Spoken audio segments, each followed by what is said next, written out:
छत्तीसगढ़ की लोक कलाएं।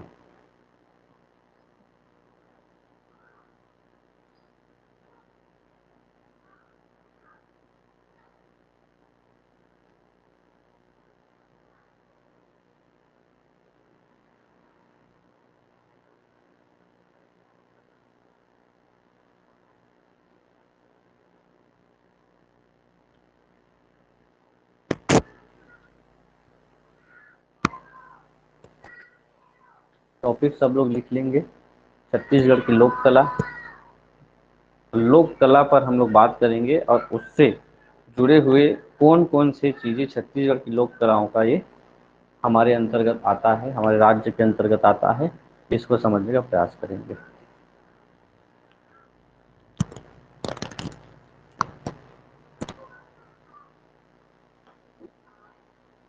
चलिए एक एक करके समझते हैं है क्या ये चीजें। जब आप लोगों को कला शब्द बोल दिया गया, ठीक, सिलेबस का एक हिस्सा है आपके छत्तीसगढ़ की संस्कृति में छत्तीसगढ़ की लोक कलाएं, और एक दूसरा है हस्तकला, है ना। सिलेबस आप लोग देखेंगे, ये सहायक शिक्षक शिक्षक दोनों के लिए है। तो छत्तीसगढ़ की जो लोक कलाओं के बारे में आप लोगों को जानना होगा, तो लोक कलाओं का सीधा सीधा संबंध होता है वो समस्त कलाकारियां जो किसी भी संस्कृति को आगे बढ़ाने के लिए मदद करती है, हमारे लिए कला कहलाती है। और ऐसी कला जो किसी स्थानीय विशेष में उत्पन्न होती है और स्थानीय विशेष में ही वो प्रचलित होती है, उसे हम लोग बोलते हैं लोक कला। किसी लोकल क्षेत्र पे, स्थानीय क्षेत्र पे ये चीजें देखने को मिलेगी। तो हमारे लिए स्थानीय क्षेत्र हो गया हमारा राज्य। तो राज्य के लोगों के द्वारा उपजी वो जितने भी संस्कृति जो किस रूप में है, कला के रूप में है, वो हमारे लिए छत्तीसगढ़ के लिए स्थानीय लोक कला कहलाएंगी। तो लोक कला के दो भाग आते हैं, एक होता है लोक गीत, लोक नृत्य। उसके बाद लोक गीत लोक नृत्य ये किस रूप में, कला कला प्रदर्शन के रूप में आता है। और एक होता है हस्तकला, जो चीजें हाथ से बनाकर दिखाई जाएगी, स्थायी वस्तु चीजें, है ना। नृत्य गीत अभिनय ये हमारे लिए भी कलाएं हैं। तो ऐसी कला नृत्य गीत का एक अलग शाखा होगी। दूसरी शाखा ये होगी हस्तकला। अब हस्तकला में क्या आ जाएंगी, जितने भी शिल्प कलाएं आती हैं, शिल्प कला हो गई, उसमें मिट्टी की कलाकारी हो गई, काष्ठ की कलाकारी हो गई, काष्ठ मतलब लकड़ी कला, काष्ठ कला। मूर्ति की कलाकारी हो गई तो मूर्ति कला। उसके बाद प्रस्तर कला, पत्थरों पे कलाकारी हो गई। ये सभी किससे बनेंगे, हाथ से शिल्प कला के अंतर्गत आएंगे। मिट्टी कला हो गया, काष्ठ कला हो गया, मूर्ति कला हो गया, प्रस्तर कला हो गया। हमारे यहाँ पर बांस कला होती है, बांसों से निर्मित वस्तुओं की कलाकारी की जाती है। तो ये चीजें हस्तकला के सिलेबस का हिस्सा ही है, हस्तकला। तो इससे जुड़े चीजों को आज हम लोग देखेंगे। दो हिस्सों में इसको बांटा जाता है, छत्तीसगढ़ की लोक कलाओं को, छत्तीसगढ़ की कला को दो हिस्सों में बांटा गया है। एक जो अभिनय और गीत जो किस रूप में है, अभौतिक रूप से। अभौतिक मतलब इसको हम लोग क्या नहीं कर सकते, हाथ से छू नहीं सकते। जैसे लोकगीतों को छू सकते हैं क्या, नहीं छू सकते। लोक नृत्य को हम लोग छू नहीं सकते, केवल देख सकते हैं, सुन सकते हैं, है ना। लेकिन हस्तकला का जो है ऐसी कलाकारी जिसको हम लोग भौतिक रूप से देख सकते हैं, छू सकते हैं, अनुभव कर सकते हैं। तो आज हम लोग इसी कला के बारे में बात करेंगे। और आने वाले क्लास में हम लोग गीत और नृत्य, क्योंकि ये बहुत बड़ा सेगमेंट है और पूरा प्रश्न इससे तो कम बनते आ रहे हैं, इससे ज्यादा बनेंगे गीत और नृत्य से। और इसमें कला में भी दो भाग में होता है, छत्तीसगढ़ के मैदानी क्षेत्र का और एक होता है जनजातियों का। जनजातीय लोकगीत लोक नृत्य और सामान्य छत्तीसगढ़ में मनाए जाने वाले लोकगीत और लोक नृत्य। तो बात करते हैं हम लोग शिल्पकला की। लिख रहे हैं इसको, एक टेबल बना लीजिए कि कौन कौन कौन से चीजें हम लोगों को अभी करने हैं। लोक गीत लोक नृत्य ये भी लोक कला है। दूसरा लोक कला के अंतर्गत शिल्पकला, चित्रकला, मिट्टी कला, ये सब चीजें इसके अंतर्गत आते हैं। इसको मिटा देता हूं मैं, आगे बढ़ते हैं। अब जल्दी जल्दी इसको कर लेते हैं। हाँ, दूसरा चीज इसमें प्रश्न कैसे आ रहे हैं, कुछ कलाकारी जो हो रहे हैं इसमें शिल्प कला में, मिट्टी कला में, ये कार्य करने वाले स्पेशली विशेष जाति और जनजाति का हम लोग अध्ययन करते हैं। मान के चलो कुछ ऐसी कलाकारी है जिसको पूरा छत्तीसगढ़ बनाता है तो विशेष नहीं है, लेकिन कोई अगर कोई विशेष जाति उस या जनजाति उस चीज को करता है तो हमारे लिए वो विशेष चीज है। जैसे पंथी पंथी गीत या नृत्य हम लोग देखते हैं विशेष रूप से सतनामी समाज के लोग करते हैं तो हमारे लिए विशेष हो गया वो। अगर सब लोग करते हैं तो वो छत्तीसगढ़ की एक मूल परंपरा के अंतर्गत पूरे सार्वजनिक रूप से मनाया जाने वाला वो नृत्य गीत होगा।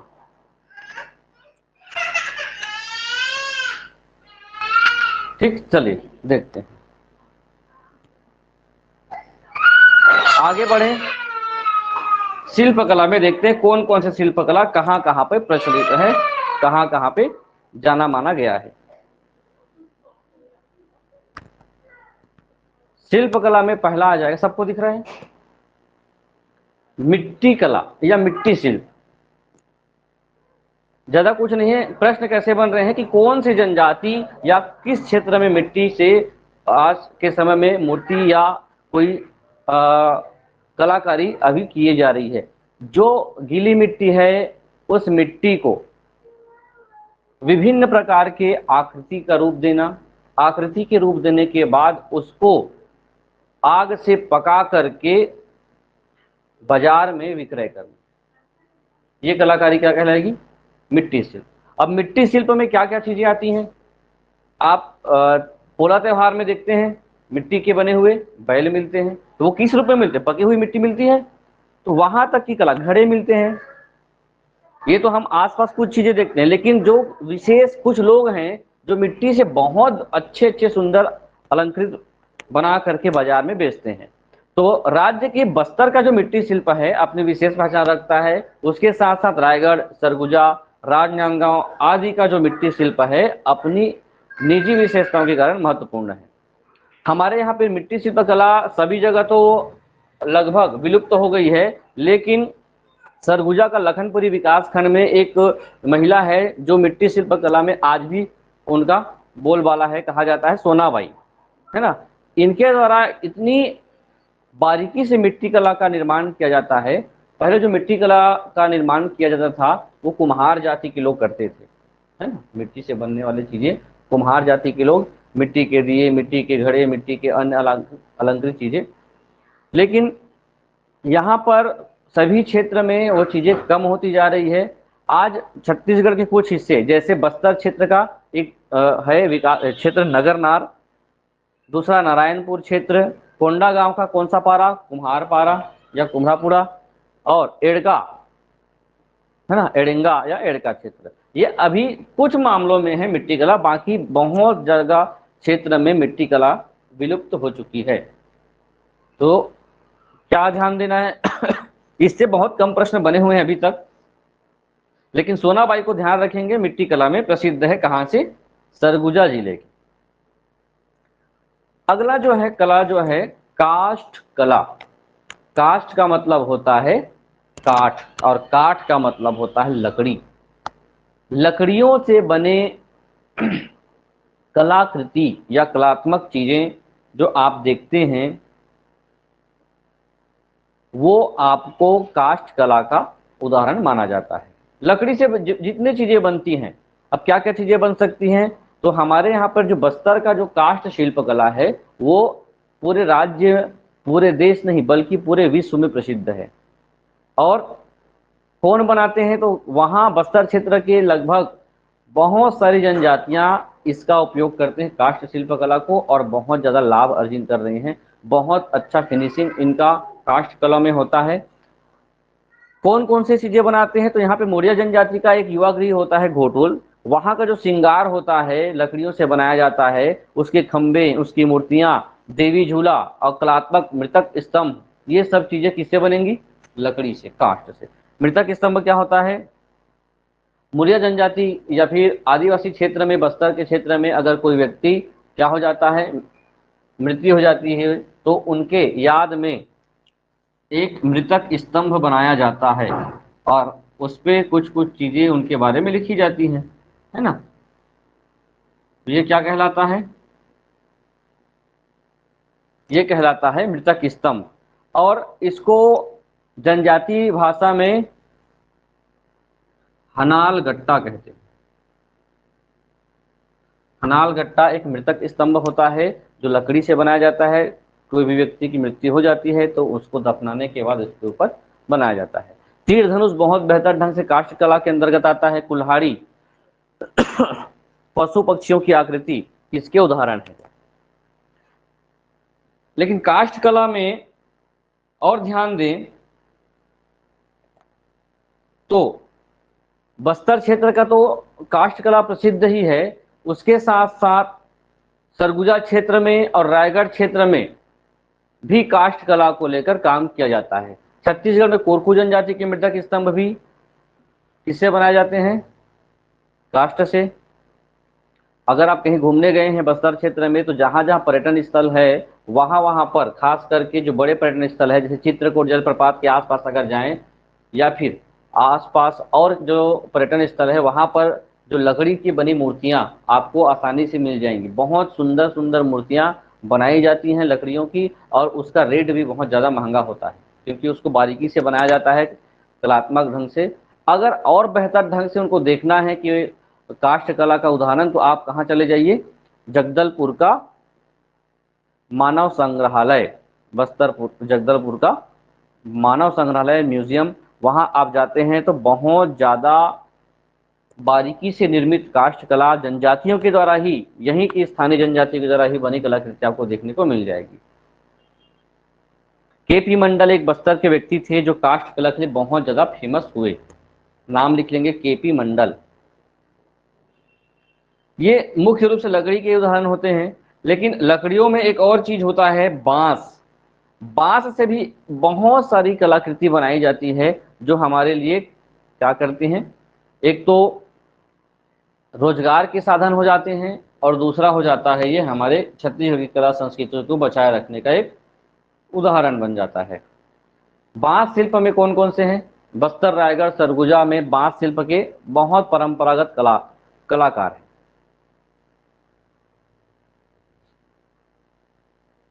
विशेष रूप से पूरा का पूरा जो कला कहाँ दिख रहा है हमको? बस्तर में ही देखने मिल रहा है। बस्तर जिले के जनजातियों में बांस की बनी कलात्मक चीजें का स्वयं अपने हाथों से निर्माण करते हैं। कमार जनजाति बांस के कार्य के लिए विशेष प्रसिद्ध है। बांस कला केंद्र कहाँ है? बस्तर में। देखिए, कमार जनजाति इसलिए ध्यान रखना है क्योंकि बांसों से जो टोकरी का निर्माण किया जाता है, चटाई का निर्माण किया जाता है, या बांस से बने और अन्य चीज़ों का निर्माण किया जाता है, वो बांस शिल्प के अंतर्गत आता है। और इनका जो कमार जनजाति है उनका पुश्तैनी ही काम है बांस शिल्प कला। वैसे ही एक कंडरा जनजाति है, कंडरा, वो भी बांस कला या बांस शिल्प कला से संबंधित जनजाति मानी जाती है, लेकिन बांस के कार्यों के लिए विशेष प्रसिद्ध कौन है? कमार जनजाति। ठीक है। पत्तों को लेकर पत्ता शिल्प भी आता है। जैसे पत्ते में क्या, छींद के पत्ते से क्या बनाया जाता है? झाड़ू। या छींद के पत्ते से चटाई। ये सब कलाकारी किससे, किसकी कलाकारी कहलाएगी? पत्ता शिल्प कला। पत्ता शिल्प कला के कलाकार मूलतः झाड़ू बनाने वाले होते हैं और पत्तों से अनेक कलात्मक और उपयोगी वस्तु इससे बनाई जाती है।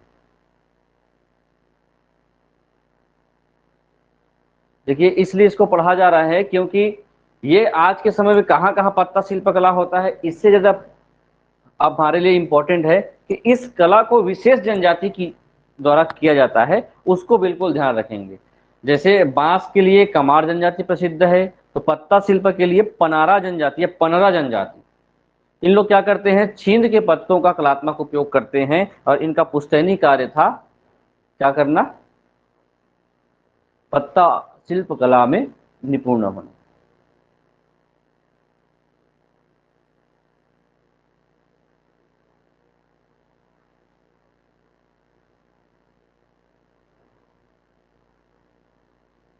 फिर है कंघी कला। कंघी कला जनजातीय जीवन में कंघियां सौंदर्य एवं प्रेम का प्रतीक मानी गई है। बस्तर में कंघी प्रेम विशेष उल्लेखनीय है। छत्तीसगढ़ की कौन सी जनजाति, फिर से मुरिया जनजाति। देखिए कंघी कला दो जनजातियों को विशेष रूप से पढ़ा जाता है। एक तो बस्तर में मुरिया जनजाति, कंघी जानते हैं ना, है ना, उसी का उपयोग किया जाता है। उसको बहुत अच्छे से सजाया जाता है। हम लोग सामान्य रूप से प्लास्टिक का कंघी उपयोग करने लग गए हैं, लेकिन जब कंघी कला के बारे में जब आप लोग जानते हैं, पढ़ते हैं, तो उस कंघी को इतना बेहतर ढंग से कलाकारी के रूप में सजाया बनाया जाता है कि उसको देख कर ही लोग उसकी कला के क्या हो जाते हैं, मंत्रमुग्ध हो सकते हैं। देखिए दो चीजें इसमें ध्यान रखना है कंघी कला में। मैं जनजातीय क्षेत्र को ज्यादा इसको फोकस करूंगा क्योंकि प्रश्न यहीं से बनते हैं। कंघी में क्या लगाया जाता है ये प्रश्न नहीं बनेगा, बल्कि कंघियों की कलाकारी में कौन कौन से जनजाति प्रसिद्ध है। जैसे बस्तर क्षेत्र में मोरिया जनजाति कंघी कला के लिए बहुत प्रसिद्ध मानी गई है। उसके बाद पूरे राज्य में जो कंघी बनाने का श्रेय जाता है उसको बंजारा जाति, ये जनजाति नहीं है, जाति। और ये पूछा जा चुका है बंजारा जाति किसके लिए प्रसिद्ध है, तो वो कंघी कला के लिए प्रसिद्ध है।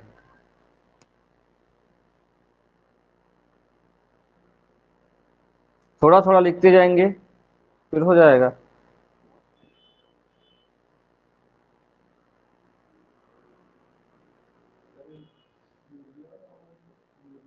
ठीक है, एक मुरिया लिखते हैं और मुड़िया लिखते हैं, एक ही है, लेकिन मुरिया और माड़िया अलग अलग है।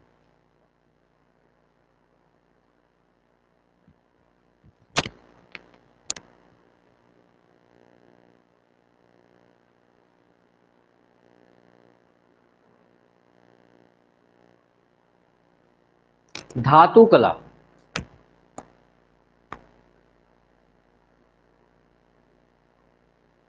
ये पूरे कला में जो मेटल आर्ट है, धातु कला है, इसको बहुत ज्यादा पूछा गया है। और धातु कला में जितने आप लोग देखते हैं लौह धातु, पीतल का, तांबे का, ये इनकी मूर्तियां आप देखते हैं, कई जगह बहुत प्रसिद्ध मूर्तियां आप लोग देखने को मिलती है। इन सब को बनाने का श्रेय जो जाता है वो पूरे छत्तीसगढ़ में विशेष विशेष लोगों के द्वारा इनको बनाने का जिम्मा मिला हुआ। जिम्मा मिला मतलब पुरखों से इन लोग कई पीढ़ियों से बना रहे हैं। तो देखिए इसमें कि कोई भी धातु है उसको अपने कलाकारी से किसमें परिवर्तित कर देता है, या फिर वो किसी मूर्ति का निर्माण करते हैं, या पशु पक्षी का निर्माण करते हैं, या कई ऐसे कलाकृति का निर्माण करते हैं जो बाजार में बिकते हैं। बस्तर में कौन सी जनजाति, घड़वा जनजाति, इनके द्वारा जो धातु कला का उपयोग किया जाता है वो धातु कला घड़वा कला के नाम से प्रसिद्ध हो गया, है ना।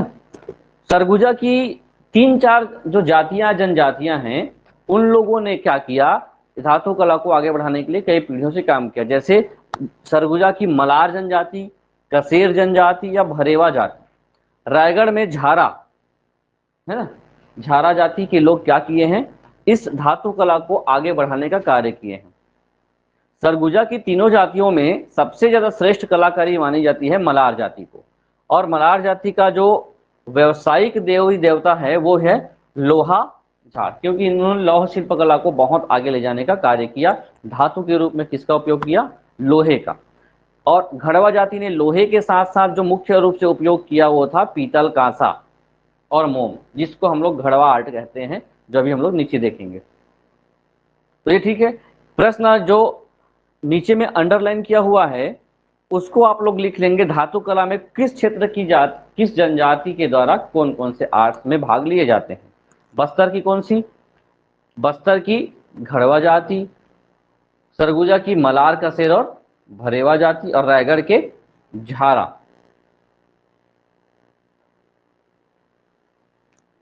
हम लोग पढ़ रहे हैं छत्तीसगढ़ की लोक कला, और लोक कला के दो हिस्से हैं, एक होता है लोक नृत्य लोकगीत और दूसरा हिस्सा होता है शिल्प कला या हस्तकला। हस्तकला में हम लोग देख रहे हैं शिल्प कला, और शिल्प कला में अलग अलग शिल्पकारी को देख रहे हैं। मिट्टी शिल्प देखे हैं, मिट्टी शिल्प के बाद काष्ठ कला देखें, काष्ठ कला के बाद पत्ता कला देखें, धातु कला, और आ जाते हैं धातु कला के अलग अलग स्वरूपों में। जैसे बस्तर क्षेत्र में जो कलाकारी मानी गई है उसको कहा जाता है घड़वा कला। जिस धातु को किस रूप में, धातु के हिस्से हैं तो उस धातु में लोहे का उपयोग ना करके इन्होंने पीतल, कांसा को और मोम को ढाल करके वस्तुओं को अलग अलग आकृति के रूप में बना करके इसको प्रचलित किया, जो है घड़वा जनजाति। जिस जनजाति ने इसको विकसित किया उस कला का नाम क्या हो गया? घड़वा कला हो गया। कभी कभी आप लोग देखे होंगे आसपास के गांवों में कई लोग 4 दिन 5 दिन के लिए जब आते हैं ऐसी कलाकारी बनाने, तो एक सांचा होता है उनके पास, कुछ रेत के हिस्से होते हैं, सांचा में बहुत इन सबको पिघला कर बहुत गर्म करके लिक्विड फॉर्म बनाया जाता है और सांचा को उसके ऊपर लिक्विड को डाल दिया जाता है। उसके बाद मिट्टी और या रेत को ढक करके पलटाया जाता है। उसके बाद वो जो कलाकारी आप लोगों को क्या हो जाती है, किस रूप में देखने मिल जाती है? आकृतिक रूप में बन जाता है। वो भी एक कलाकारी है जिसको किस रूप में जानते हैं हम लोग? घड़वा कला।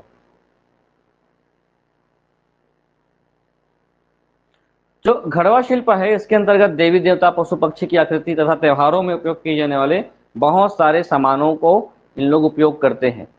अब आप लोगों को ध्यान रखना है या लिखना है, ये तो कलाकारी में जो प्रश्न पूछा गया है घड़वा शिल्प में, पहला एक प्रश्न पूछा गया था कि जो घड़वा शिल्प कला है किस किस वस्तु को पिघला करके ये कलाकारी की जाती है? तो पीतल, तांबा प्लस मोम, इनको क्या किया जाता है? पिघला जाता है। आज के समय में जो शिल्पकार हैं इसके बारे में प्रश्न बहुत पूछा गया है कि घड़वा शिल्प कला में कौन कौन से प्रसिद्ध कलाकार हैं। तो पहला है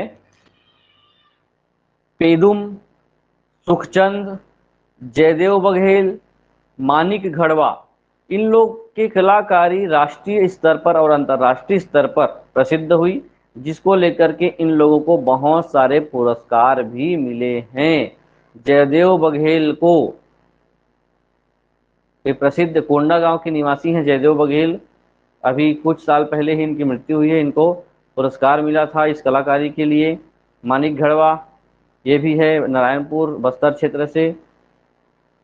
पदुमलाल, सुखदेव, सुखचंद, जयदेव,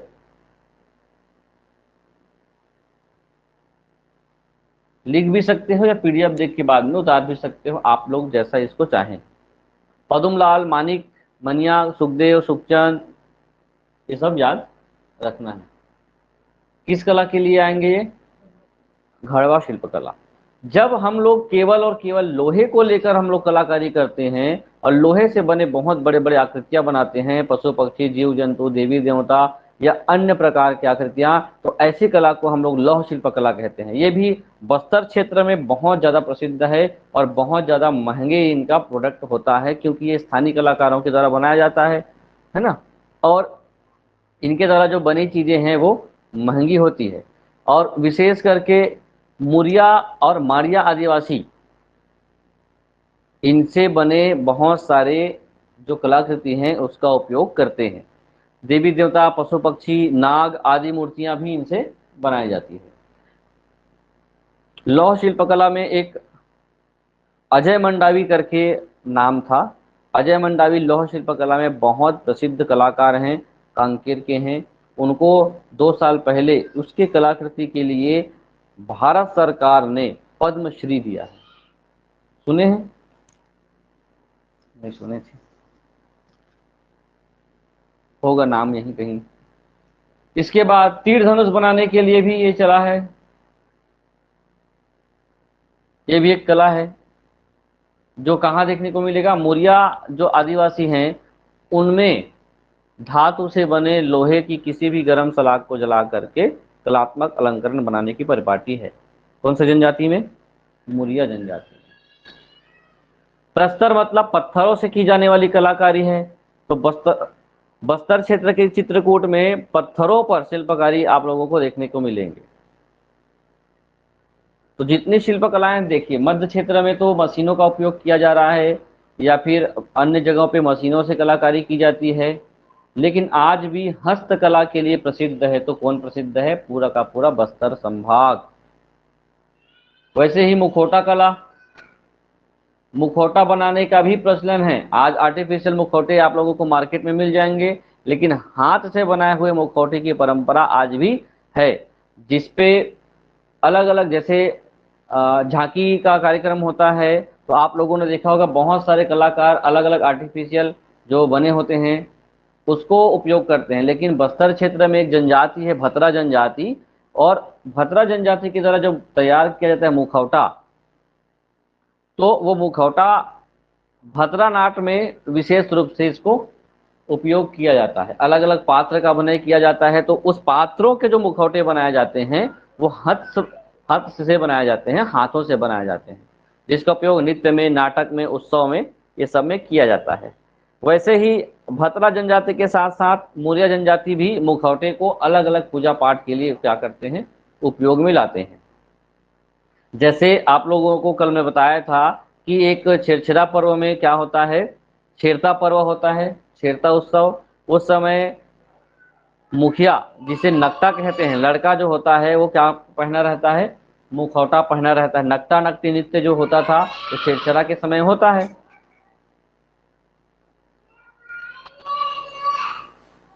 तो आगे सरगुजा में कुछ जातियां जनजातियां हैं जो अलग अलग समय में अलग अलग कार्यक्रम या पर्वों का आयोजन करते हैं, उत्सव का, उसमें मुखौटे का उपयोग उन लोग करते हैं, जो आपके लिए क्या है, काम का नहीं है, लेकिन एक बार आप लोग इसको पढ़े रहेंगे तो ध्यान रहेगा।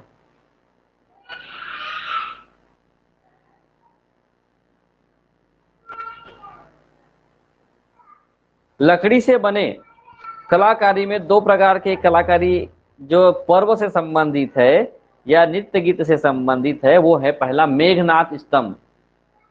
मेघनाथ पर्व पढ़े थे कल या लास्ट क्लास में, तो मेघनाथ पर्व गोंड जनजाति के द्वारा बनाया जाता है पर्व को, लेकिन जो मेघनाथ का स्तंभ बनाया जाता है वो कोरकू जनजाति के द्वारा बनाया जाता है, ये अलग है, वो अलग था। वैसे ही सेमल वृक्ष का जो स्तंभ बनाया जाता है, जो होली के समय जो डंडा नाच किया जाता है, तो सेमल का स्तंभ में सेमल का बहुत बड़ा खंभा बनाया जाता है, उसकी परिक्रमा के साथ इसका उपयोग किया जाता है। देखिए, काष्ठ से जुड़े या लकड़ी से जुड़े बहुत सारे ऐसे स्तंभ हैं जो समय समय पर पूछे गए हैं। एक बार व्यापम में बहुत पहले 2012-13 में एक प्रश्न पूछा गया था, सतनामी समाज के द्वारा जो जैत खाम बनाया जाता है काष्ठ से, लकड़ी से, वो किस लकड़ी का होता है, ये पूछा गया था। तो आप लोग कोई जो पर्व त्योहार से जुड़े हुए चीजें हैं उनको ध्यान रखेंगे कि वो काष्ठ जो कलाकारी या काष्ठ से हुए कोई जुड़े धार्मिक अनुष्ठान में उपयोग किया जा रहा है तो किससे है। एक बार और पूछा गया था कि जगन्नाथ की रथ यात्रा निकाली जाती है तो जगन्नाथ की जो मूर्ति होती है किससे बनी होती है। ये कुछ कुछ कलाकारी का जो कनेक्शन है वो धर्म से लेकर, पर्व से लेकर, उत्सव से लेकर सब जुड़ा होता है। बताइए जय खाम किससे बना होता है, कौन सी लकड़ी का, तुम्हारे गाँव में थे?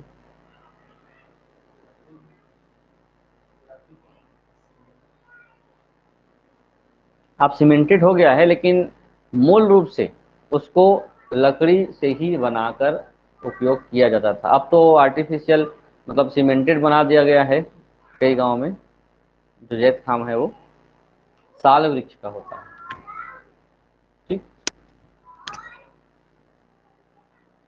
अब देखिए, जो कलाकार कलाकारी करते हैं जिसमें बहुत सारे लोगों का नाम आता है, आप लोगों को लिखना है इसमें छत्तीसगढ़ के शिल्पकारों में उनका नाम लिखना है और उसके जिले का नाम लिखना है। और इसमें कुछ ज्यादा कुछ नहीं है। जैसे पहला है गोविंद राम झारा, मैंने एक अभी शब्द बोला था रायगढ़ की झारा, झारा है ना, जो झारा शिल्पकला होती है, तो आप लोग लिखेंगे गोविंद राम झाड़ा डेस करके रायगढ़।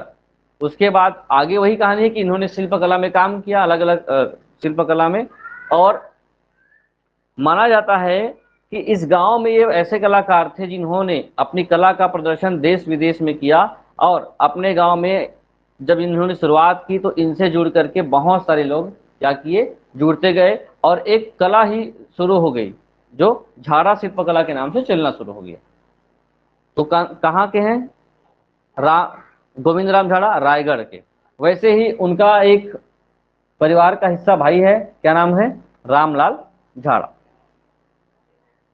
ये भी उसी गांव के हैं और ये बेल मेटल में निपुण थे। उसके बाद जयदेव बघेल बस्तर क्षेत्र में कोंडागांव से आते हैं ये, और इसको बहुत सारे कलाकार सम्मान से सम्मानित किया जा चुका है, जैसे master of art, craftsman, national award, ये सब चीजें इनको मिल चुका है। तो जयदेव बघेल कहाँ से हैं ये पूछा जाता है तो क्या देखेंगे, कोंडागांव। अगर कोंडागांव ऑप्शन नहीं है, बस्तर है तो बस्तर, अब दोनों है तो कोंडागांव सही उत्तर होगा।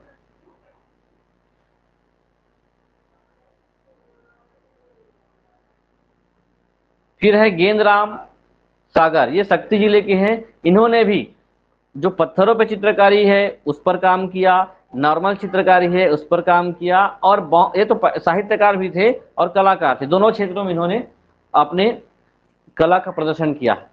और इसके कलाकृतियों में खासकर धरती मोर परान, तुलसी शालिग्राम, महामात्य, नर्मदा सोनभद्र मिलन और प्रहरी, ये रचनाएं हैं। ये आपके लिए ज़्यादा इंपॉर्टेंट तो नहीं है, लेकिन ध्यान रखेंगे ये जो शक्ति जिले का जो गेंदराम सागर है, ये लोक कला के साथ साथ साहित्यिक क्षेत्र के भी बहुत बड़े धनी व्यक्ति थे।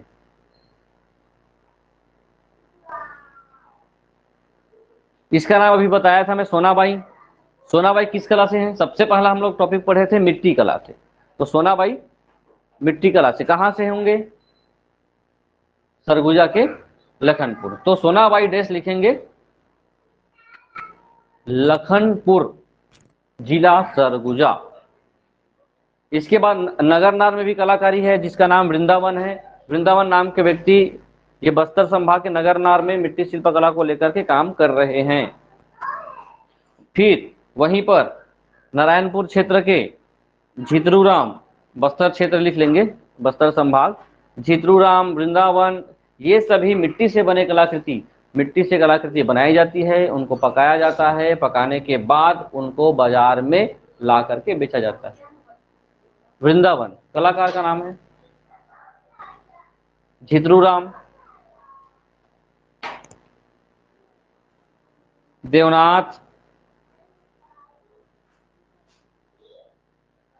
लिख लेंगे देवनाथ, शंभू सिंह, चंदन सिंह, कमा कर करके लिख लीजिए, और ब्रैकेट में जिले का नाम भी लिख सकते हैं, या इसे ऊपर से नीचे भी लिख सकते हैं। इनको लिखना इसलिए जरूरी है क्योंकि कहीं से भी प्रश्न उठ जाए तो ध्यान रखेंगे। मुख्य कलाकार हैं ये,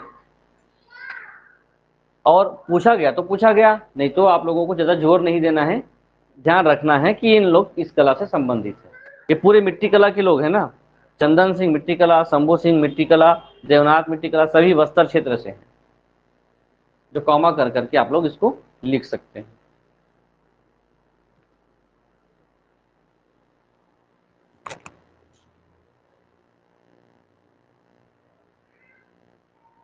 पेन कापी लेके बैठे, लिखते जाइए। देवनाथ, शंभू नारायणपुर, चंदन सिंह बस्तर,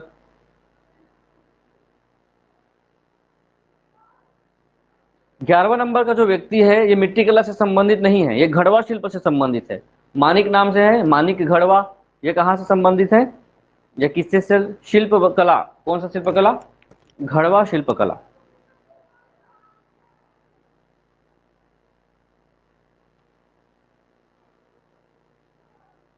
12वां नंबर अजय मंडावी, जिसके बारे में अभी चर्चा कर रहा था मैं।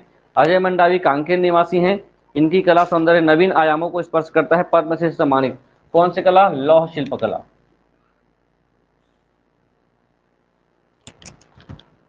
लोहे की कलाकारी के लिए ये प्रसिद्ध है।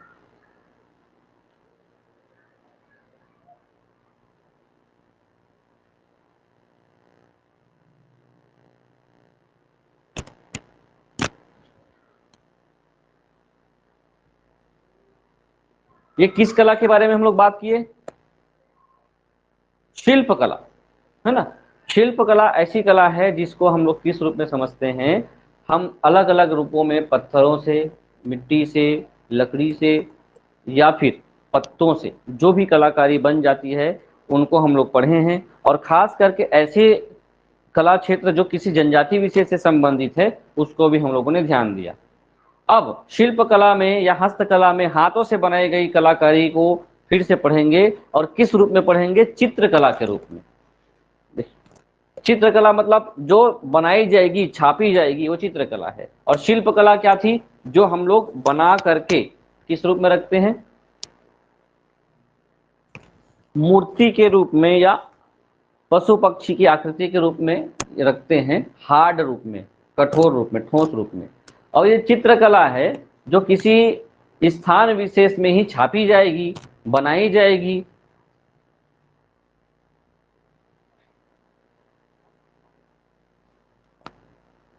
तो चित्रकला में एक है चैक। चैक समझते हैं या चौक पूरना जानते होंगे?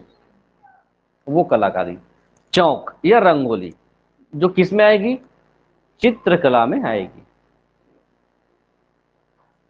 पढ़ेंगे इसको, बहुत सामान्य चीज है, कोई बहुत हार्ड चीज नहीं है। भारतीय परंपरा में चैको, यहाँ चैक लिख दिया गया है मतलब चौक है ना, अलग अलग जगह पे अलग अलग नाम से बोला जाता है। पूरे भारत में चैक कहा जाता है, छत्तीसगढ़ में चौक कहा जाता है, कुछ जगह पर इसको रंगोली भी बोल दिया जाता है। लेकिन रंगोली सही शब्दावली हमारे परिप्रेक्ष्य में नहीं मानी गई। छत्तीसगढ़ में इसे अलग अलग नामों में अलग अलग पर्वों के आधार पर बनाया जाता है।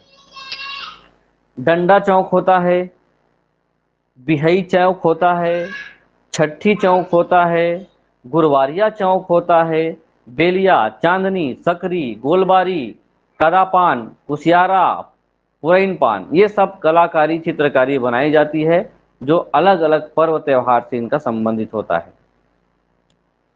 जैसे बिहई चेक बोल दिया गया तो बिहई मतलब बिहाव, विवाह के समय चौक पूरना क्या कहलाएगा? बिहई चौक। छठी के समय चौक पूरना, छठी चौक। अघन गुरुवार के समय चौक पूरना, गुरुवारिया चौक। बेलिया, चांदनी, सकरी, गोलबारी, कांदा पान का चित्र, कुर्सियारा का चित्र, पुरैन पान का चित्र। पुरैन पान किसे कहा जाता है?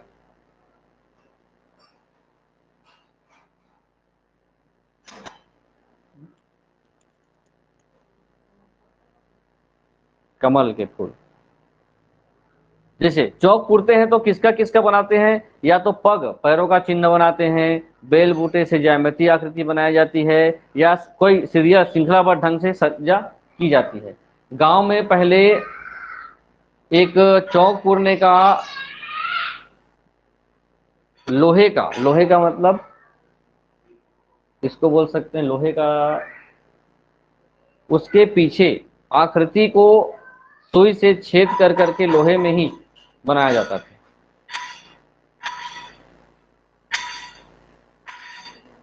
है ना?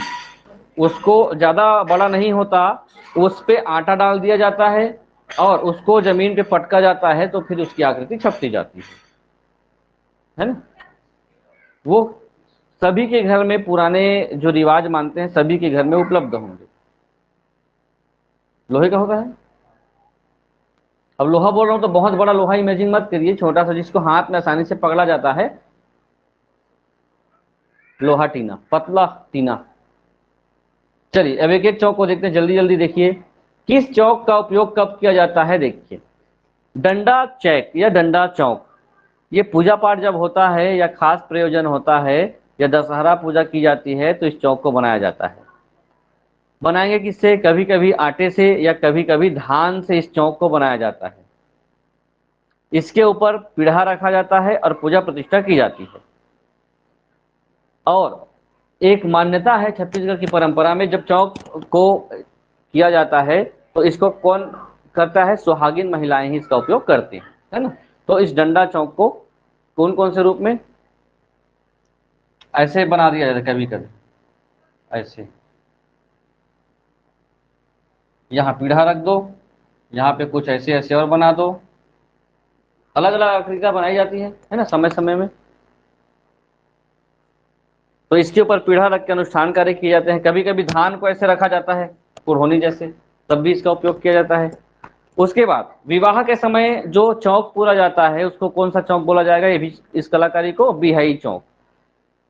तो कुछ नई जानकारी मिल सकती है आप लोगों को, ये भी चावल के आटे का प्रयोग किया जाता है, गेहूं आटे से चौक नहीं पूरा जाता है, इसको भी ध्यान रखेंगे।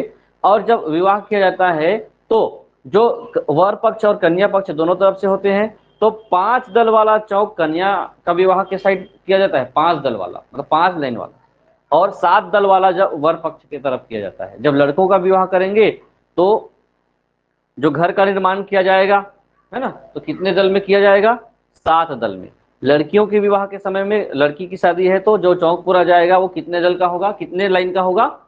5 लाइन का होता है। तो ये पहले चली आ रही थी परंपरा। अब किसी को भी चौक पुण्य कहा जाता है, कुछ भी चौक रख करके विवाह संपन्न हो जाता है। ये चौक कब पूरा जाता है? ये वाला विवाह के कौन से दिन? विवाह के कन्या का 5 माइन, या फिर जब तेल का मायन मतलब तेल जब चढ़ाया जाता है ना, तेल चढ़ाया जाता है तो अनुष्ठान किया जाता है। तेल चढ़ाने के पहले पूजा की जाती है, उसमें कन्या पक्ष में कितने दल का? 5 दल का। ये पूछा गया तो पूछा गया, नहीं तो आप लोग परेशान होने वाला काम नहीं है। सवनाही, सावन के महीने में मैंने बताया था कि सावन के महीने में हरेली के समय पर लोग, महिलाएं वहां के भूत प्रेत से बचने के लिए या जादू टोने की मान्यता को क्या करने के लिए, खत्म करने के लिए क्या करते हैं, किसी भी मानव का, पशु पक्षी का, इन सब का चित्रांकन करते हैं और इसमें अपने घर में किससे बनाएंगे? गोबर से। मैं बताया गोबर के 4 उंगलियों को ऐसे ऐसे बनाया जाता है, कुछ कुछ चित्रकारी घर के सामने में कर दिया जाता है। वो क्या होता है? सवनाही चित्रांकन। सवनाही एक पर्व भी है ना। सवनाही में सवनाही गीत भी गाया जाता है, जो ऋतु के आधार पर गाया जाने वाला गीत भी है। तो चौक, इस पे चौक तो नहीं बोलेंगे, इसमें चित्रकारी को किस रूप में जाने जाएगा? गोबर से की जाने वाली चित्रकारी कौन करती हैं? महिलाएं। कब करेंगी? सावन के महीने में, हरेली के दिन। ये भी परंपरा खत्म हो चुकी है। उसके बाद फिर चित्रकारी एक पढ़ा जाता है, 8 कन्हैया। कितने कन्हैया बनाए जाते हैं? 8 कन्हैया बनाए जाते हैं। और कहाँ बनाए जाते हैं? घर के रसोई घर में। ठीक, बिल्कुल, रसोई घर में बनाया जाता है।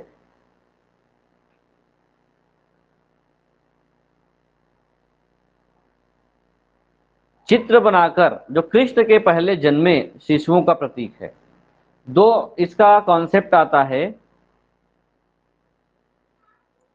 जो अलग अलग पुस्तकों में अलग अलग मान्यता को मानता है।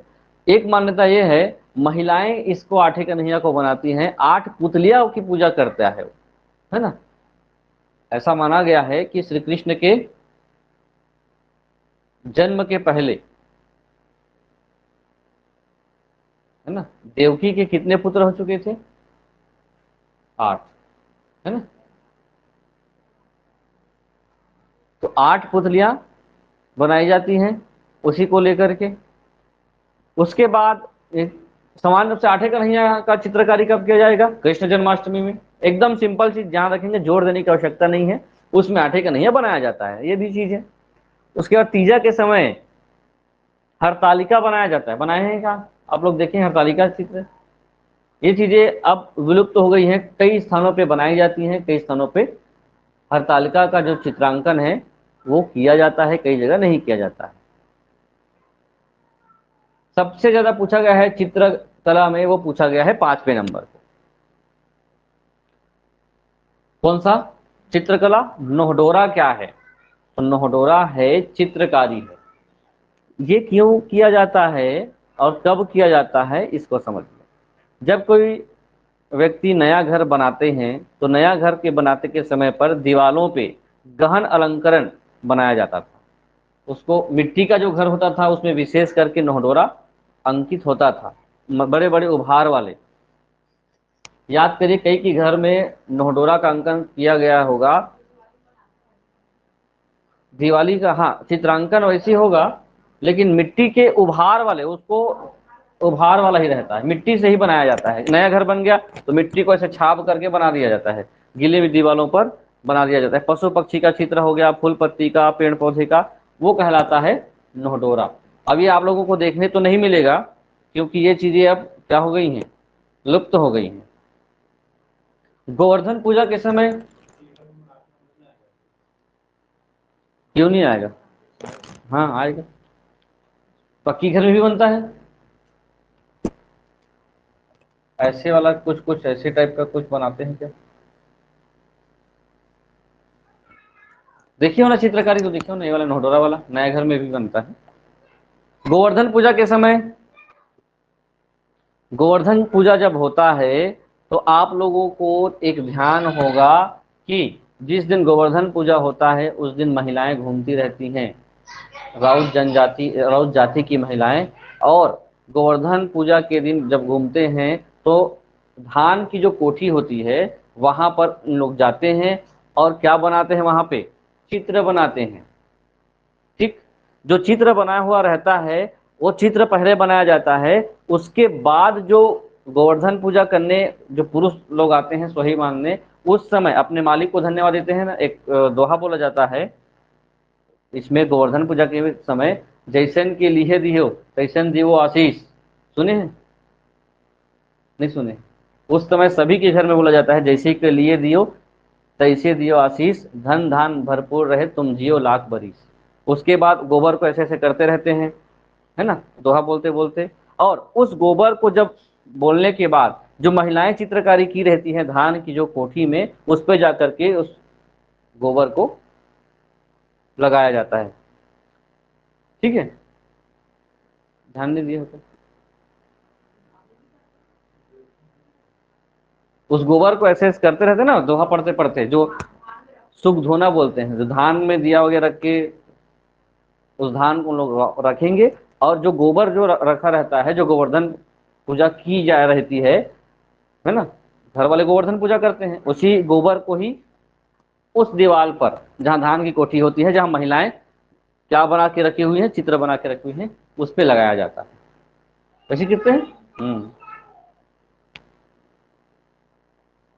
और ये आप लोगों का घर श्रृंगार चित्रकारी, घर को सजाने के लिए जो चित्रकारी की जाती है, लोग अलग अलग चित्रकारी करते रहते हैं, ये भी आपके लिए काम करना ही है। उसके बाद है विवाह चित्र। विवाह चित्र का संबंध है, देखिए ये भी चित्रकारी आप लोगों को लुप्त होते दिख सकती है। पहले के समय में जब विवाह होता था तो घर के जो परिवार वाले होते थे, विशेष करके चितेरे जाति के लोग होते थे, जो उस घर पे आते थे और विवाह के लिए जो दीवालों पर लिखा जाता था वर और कन्या का नाम और उनके परिवारों के सदस्यों का नाम, या शुभकामना संदेश, या फिर श्लोक दोहे, देवी देवताओं की चित्रकारी, पशु पक्षी की चित्रकारी और विवाह प्रसंग, ये कौन करता था उस समय? चितेर जाति के लोग करते थे। तब माना जाता था कि ये आमंत्रण है और वो किया जाता है। आज के समय में जो पेंटर हो गया है, जिसको पेंटिंग आती है, वो आकर के अपना बना देते हैं इससे, है ना, ऐसे वाले।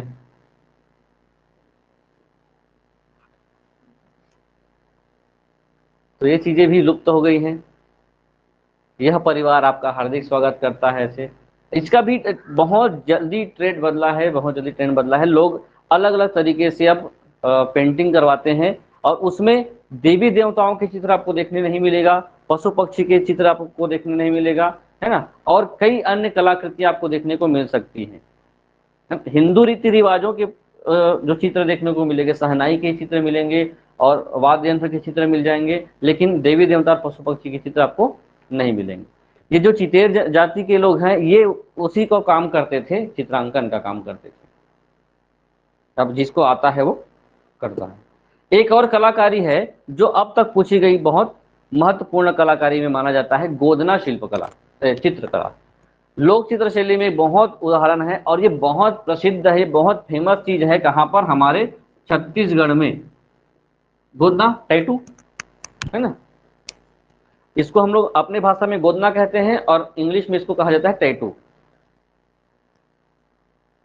तो इसको पूछा गया था कि पहले एक मान्यता थी कि अगर जो व्यक्ति या जो महिलाएं, जो पुरुष अपने हाथ में टैटू नहीं बनवाएगा, गोदना नहीं बनवाता है, वो अगर मरता है तो मरने के बाद जब वो कहाँ जाता है, भगवान के पास जाता है, तो अभी से गोदना गोदवा लो, कम दर्द होगा, जब मरोगे तो भगवान साबर से आपको गोदना गोदेगा, ऐसा बोला जाता था, सुने हैं?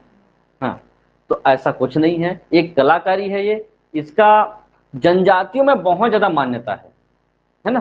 सामान्य लोगों में तो गोदना का प्रचलन अब कम होता जा रहा है, क्योंकि इससे जो HIV संक्रमण है बहुत तेजी से फैल गया था। अभी जो HIV का जो बढ़ा था प्रकोप, उसमें गोदना भी एक बहुत बड़ा कारक माना गया था, क्योंकि जिस सुई से इसका उपयोग किया जाता था उसको बदला नहीं जाता था, है ना, संक्रमित हो जाता था तो लोगों को वो लक्षण दिखने लग गए थे।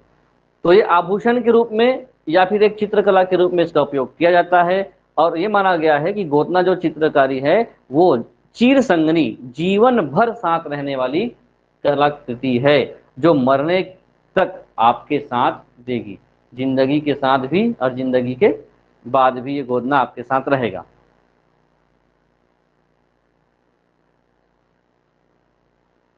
गोदना लोक जीवन का प्रतीक और जीवंत लोक चित्रकला का उदाहरण है। अब ये जो प्रश्न पूछा गया है, जो रिकॉर्ड है कि हर प्रश्न में इस शिल्पकला में अभी चित्रकला में गोदना ही फेमस प्रश्न बन चुका है।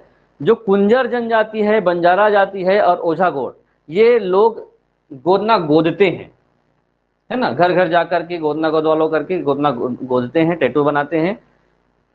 कुंजर, बंजारा, ओझा। सबसे ज्यादा गोदना पसंद करने वाले, गोदना प्रिय जनजाति कौन सी है? बैगा जनजाति। इनको बहुत अच्छा लगता है गोदना अपने हाथों में रहना।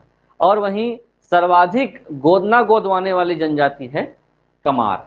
ये तीनों अलग अलग प्रश्न हैं और तीनों कई बार पूछे जा चुके हैं, जिसमें गोदना प्रिय जनजाति कौन है ये बहुत ज्यादा पूछा गया। बैगा। इसमें भी पशु पक्षी की आकृति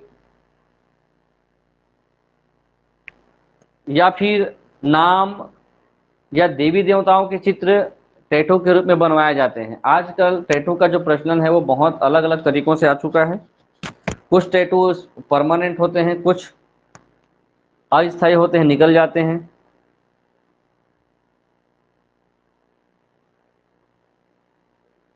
ये चीज ध्यान रखेंगे, जो टैटू बनाते हैं और पुलिस भर्ती में जाना चाहते हो तो उसमें अलाउ नहीं है गोदना। प्रश्न बना है अब तक, कौन से जनजाति गोदना गुदवाते हैं सर्वाधिक? तो वो कमार है। बैगा जनजाति को गोदना बहुत पसंद है। गोदना प्रिय जनजाति कौन है? बैगा है। और घर घर जाकर के गोदना गोदने का काम कुंजर, बंजारा और ओझा। साथ ही अगर सामान्य रूप से देखें तो देवार जाति के लोग भी गोदना गोदते हैं, है ना। देवार जनजाति नहीं है, देवार जाति है।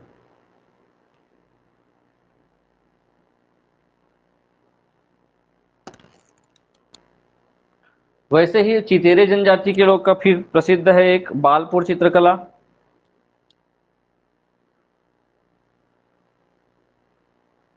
ये चितेर जनजाति कहाँ से हैं? उड़ीसा से आए हुए हैं। पौराणिक चित्र कथाओं का अंकन इन पे होता है। बालपुर, बालपुर उड़ीसा क्षेत्र है। जो हमारे यहाँ पर महासमुंद रायगढ़ क्षेत्र में आप लोग जाएं तो बालपुर चित्रकला बहुत देखने को मिलेगा, क्योंकि रायगढ़ का जो जिला है, क्षेत्र है, और महासमुंद जिले का जो क्षेत्र है वो बहुत करीब से लगा हुआ है उड़ीसा से। और कई लोग तो उड़िया भाषा भी बोलते हैं, रायगढ़ के कुछ लोग, क्योंकि जुड़ाव इतना ज़्यादा है कि उन्हीं से प्रभावित है। भित्ति चित्रकला किसको कहा जाएगा? भित्ति का मतलब होता है गुफाओं में की जाने वाली चित्रकारी।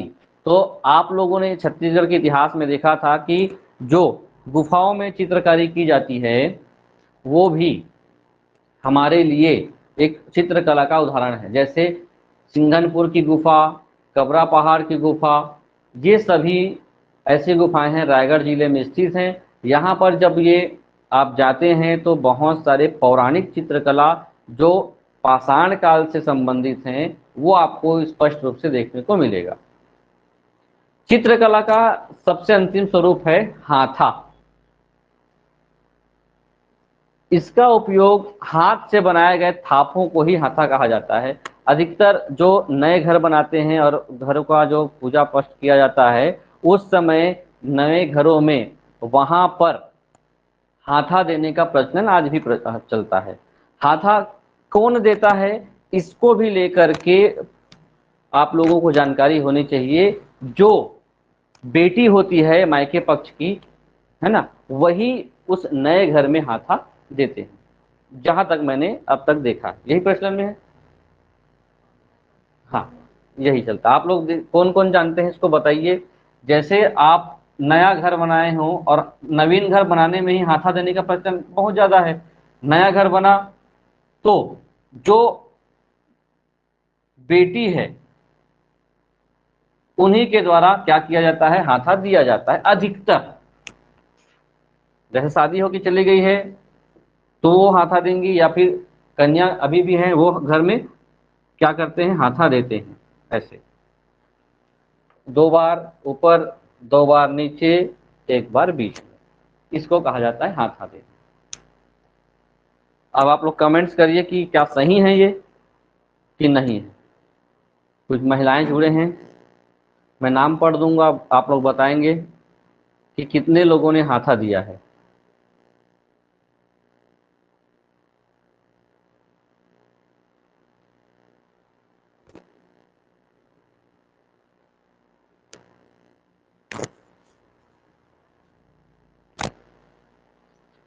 चलिए, कुछ कलाकार हैं जो चित्रकला के रूप में,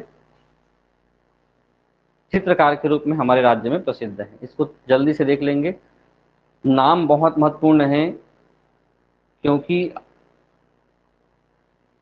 इन्होंने, आप पहले पहले बार इनका नाम सुनेंगे। बहुत प्रसिद्ध प्रसिद्ध कलाकार हैं जिन्होंने चित्रकला में अपना नाम कमाया है। जिस प्रकार से भारत में चित्रकला का प्रमुख केंद्र था, इंडियन जीएस में आप पढ़ेंगे, भारत में चित्रकला का प्रमुख केंद्र था कलकत्ता, है ना। कलकत्ता भारत में चित्रकला का बहुत बड़ा केंद्र था इतिहास में। वैसे ही हमारे क्षेत्र में बस्तर भी आज भी चित्रकला का बहुत बड़ा केंद्र है। तो बेलगुर मंडावी जो है नारायणपुर के, वो गढ़ बंगाल के निवासी हैं। गढ़ बंगला वहीं पे है। वहाँ का ये व्यक्ति अपने चित्रकारी में, खास करके ये स्थानीय चित्रकारी में बहुत प्रसिद्ध हुए। बिना किसी प्रशिक्षण को कोई व्यक्ति इतनी बड़ी बड़ी कलाकारी करता है तो निश्चित रूप से उनको सम्मान मिलता है। तो नाम बस लिख लेंगे, और जिले का नाम अगर नोट्स बना रहे हैं तो बेलगुर मंडावी नारायणपुर, उससे ज्यादा आप लोगों का काम इस पे नहीं है। जनगण सिंह श्याम,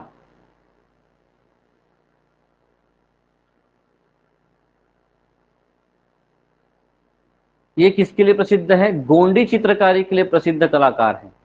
गोंडी चित्रकारी, ये एक चित्रकारी की कला शैली है। और गोंडी चित्रकारी की कला शैली में बहुत सारी चीजें आप लोगों को देखने मिलेगा गौड़ समुदाय के अनुष्ठानों में, है ना।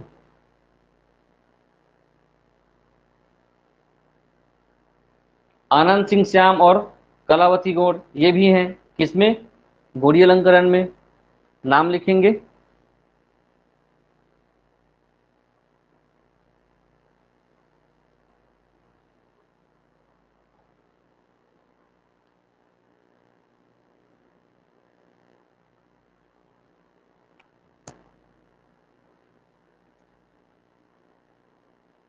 नर्मदा सोनसाय रायपुर, इतना ही लिखेंगे आप लोग। निवास श्रीनिवास विश्वकर्मा बस्तर, बंसीलाल विश्वकर्मा बस्तर।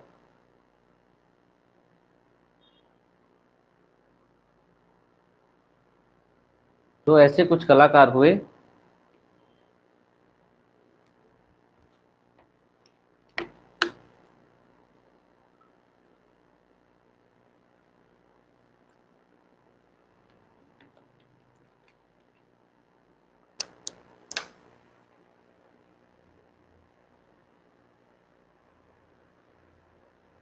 देवेंद्र ठाकुर बीजापुर, देवेंद्र सिंह ठाकुर बीजापुर। और कभी इसको पढ़े तो रेंडम पढ़ लेंगे नाम को, लेकिन बेलगुर मंडावी को आप लोग याद रखेंगे चित्रकला में। आप लोग का हो गया देवेंद्र। आप लोग लिख रहे हो कि नहीं, जो ऑनलाइन जुड़े हैं लिख रहे हो कि नहीं लिख रहे हो, भी बताइए। खेमदास वैष्णव, सुरेश विश्वकर्मा, बनावली राम नेताम, इतने लोग हैं जो हमारे किस रूप में हैं, कलाकार के रूप में, चित्रकला के रूप में प्रसिद्ध हैं। और ये सुरेश विश्वकर्मा तो काष्ठ कला, मूर्ति कला, चित्रकला तीनों में जाने जाते हैं।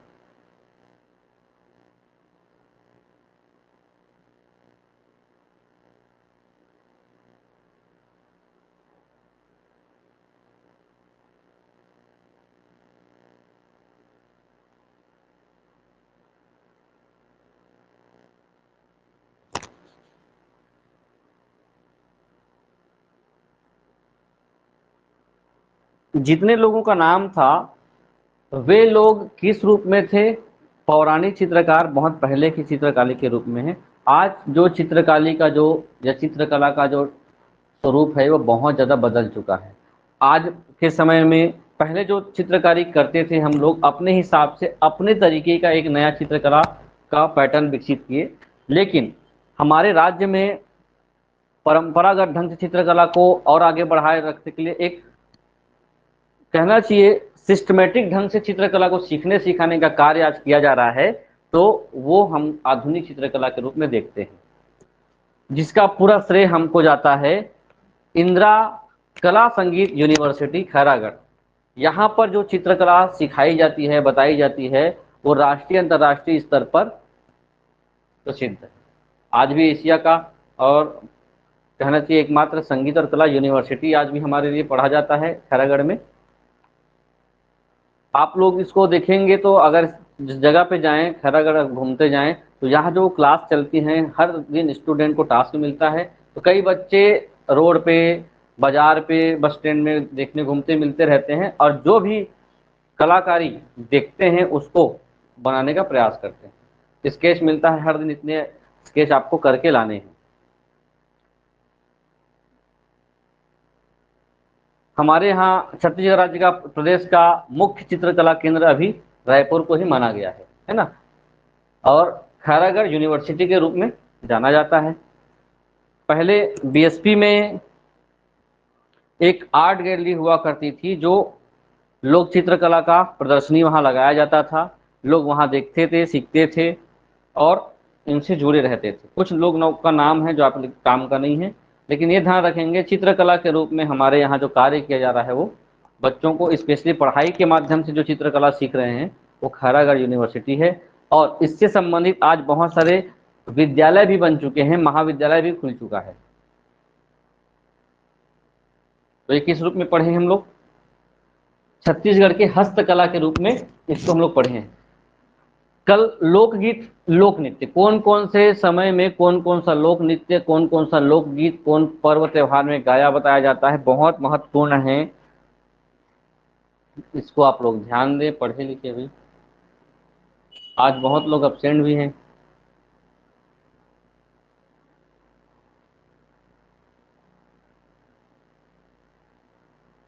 कंटिन्यूटी नहीं रहती तो गड़बड़ा जाता है। मेरे तरफ से भी कंटिन्यूटी नहीं रहती, आप लोग भी कंटिन्यू रहते। चलिए भाई, अब बात करते हैं मैथ्स की। ये खत्म हो गया है क्लास ये वाला। अब गणित के जो टॉपिक हैं, आज समलंब चतुर्भुज के बारे में बात करना था हम लोगों को, और प्रश्न मैं आप लोगों को दूंगा, इस पे बात करेंगे। कल एक टॉपिक के बारे में चर्चा किए थे, वो था समांतर चतुर्भुज। आज हम लोग पढ़ेंगे समलंब चतुर्भुज।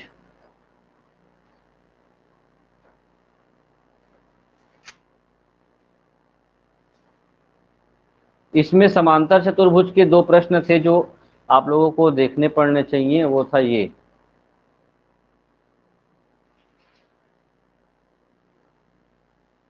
प्रश्न आया हुआ है, इस कारण से इसको डाला हूं मैं। समांतर चतुर्भुज वाले में का था ऑब्जेक्टिव प्रश्न। एक समांतर चतुर्भुज के जो विकर्ण हैं एक दूसरे को समद्विभाजित करते हैं, कहां पर, तो कोई भी समांतर चतुर्भुज का विकर्ण एक दूसरे को दो भागों में नहीं बांटता है, क्योंकि इसका नियम ये कहता है कि समांतर चतुर्भुज ना तो लंबवत विकर्ण काटती है ना तो किसी कोण पर। दूसरा, समांतर चतुर्भुज के विकर्ण क्या होते हैं? बराबर होते हैं, लंबवत होते हैं, या एक दूसरे को समविभाजित करती है, तो उपयुक्त सभी। इसको देख लेंगे, इसी कारण से इसको बॉक्स बनाया था, ये आपको लिखना है तो लिख सकते हो।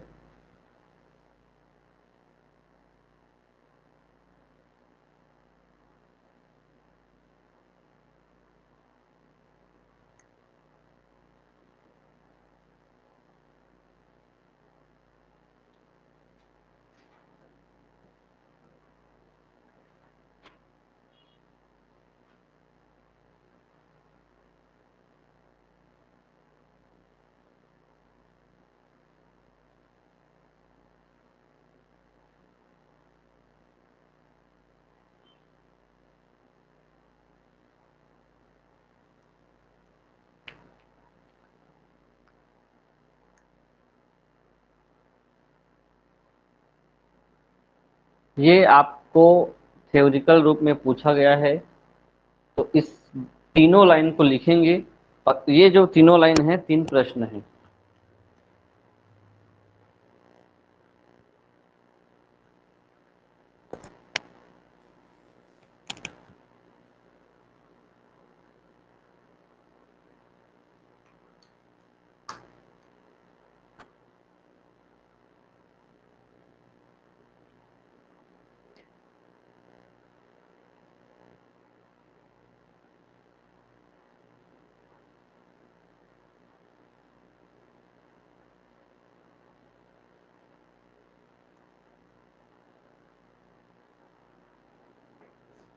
हो गया?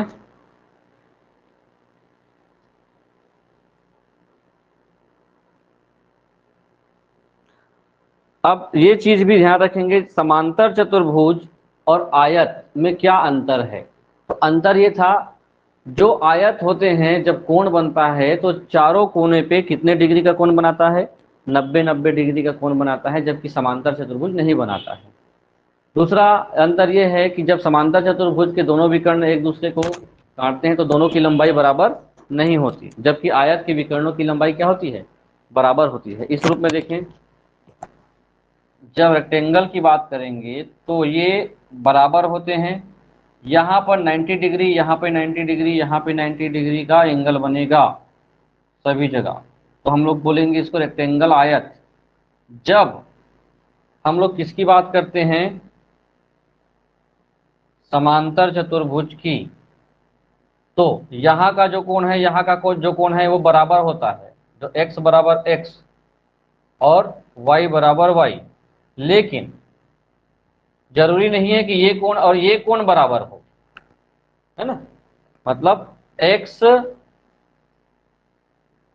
बराबर है x के और x बराबर नहीं है y के। दूसरा, जो विकर्ण होता है एक दूसरे के एकदम बराबर में काटेंगी,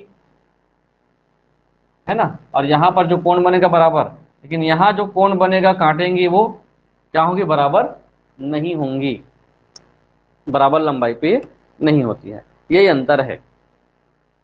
तो मैं इसमें समांतर में एक प्रश्न पूछा था, इसके सम्मुख कोण को कितना डिग्री का कोण बनेगा? अगर ये 120 है तो ये भी 120, ऐसा वाला प्रश्न था ना।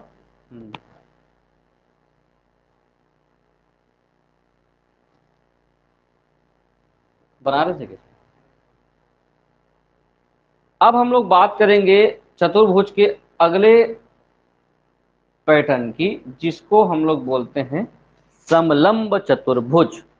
एक बार मैं पूरा चीज को रिकॉल करता हूं, आप लोगों का अंतर क्या समझ रहे हो सभी चीजों में, क्योंकि जो साइंस मैथ्स बैकग्राउंड के लोग हैं उन लोग तो बना पाते हैं, लेकिन जो अन्य सब्जेक्ट वाले होते हैं उनको समझ में थोड़ा सा, क्योंकि बायो वाले में भी साइंस नहीं पढ़े होते हैं। हम लोग स्क्वायर की बात की सबसे पहले, तो स्क्वायर मतलब होता है, एक सिंगल डेफिनेशन बताता हूं चारों में अंतर। वर्ग स्क्वायर में होता था 4 साइड्स, 4 भुजा होता थे, 4 भुजाएं होती थी, 4 कोने होते थे, भुजाओं का जो मान होता है वो सेम होता है, उसके एंगल का मान होता है वो सेम होता है, और ऐसी संरचना को हम लोग स्क्वायर बोलते थे, वर्ग बोलते थे, है ना। भुजाओं का मान बराबर और उनके कोण का मान भी बराबर होगा, तब वो क्या कहलाता था? वर्ग। दूसरा जब हम लोग देखें इस रूप में देखते हैं, इसमें और इसमें एक अंतर हो गया, इसके कोण तो बराबर होंगे, सबके कोण बराबर, मतलब 90 डिग्री का ये भी था ये भी था, और टोटल किसी भी चतुर्भुज का जो टोटल जो कोना होता है 360 होगा ही चतुर्भुज का। तो ये भी चतुर्भुज है, ये भी चतुर्भुज है। रेक्टेंगल आयत, डिफरेंस क्या है, इसकी जो एक साइड की लंबाई और दूसरे साइड की लंबाई, मतलब आमने सामने की भुजा बराबर और ये आमने सामने की भुजा बराबर, लेकिन चारों जो साइड है चारों भुजाएं बराबर नहीं होती थी, इससे अंतर आया, तो हम लोग क्या बोलते हैं, इसको आयत बोले।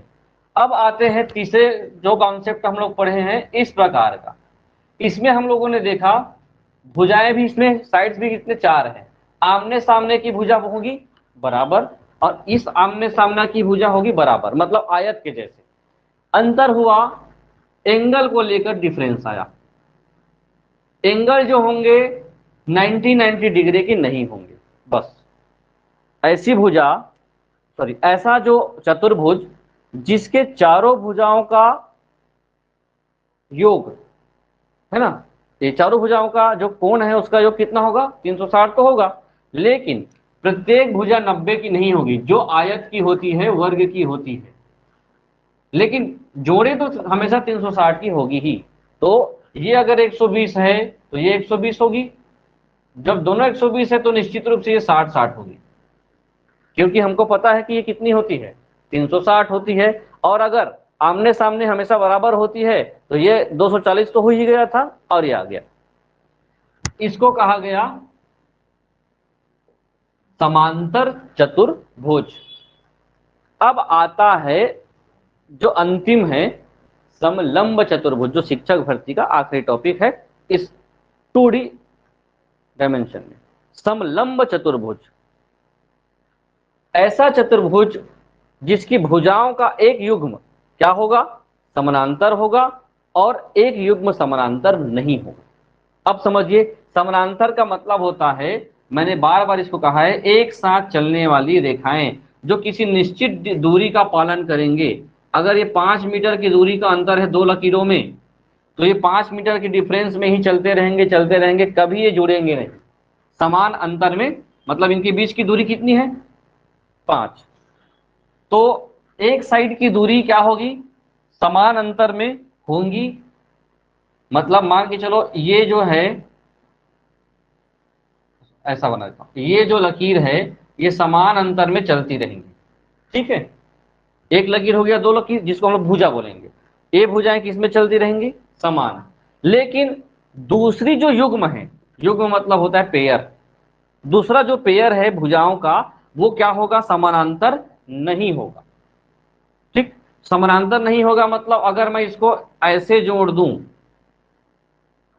और इसको भी इसको ऐसे जोड़ दूं तो ये समानांतर नहीं होगा, धीरे धीरे ये आगे बढ़ती जाएंगी, आगे बढ़ती जाएंगी, ये समानांतर ना हो करके ये आगे क्या होती जाएंगी, मिल जाएंगी, इस कारण से ये समानांतर नहीं होगी।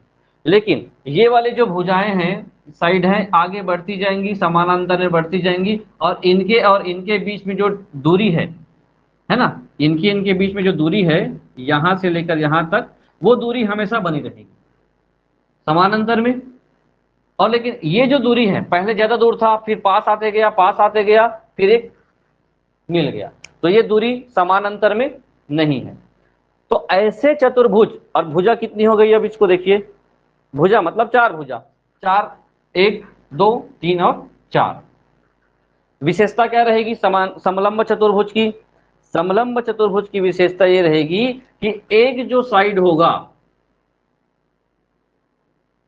वो लंबा होगा, क्लियर है, और एक जो साइड होगा वो छोटा होगा।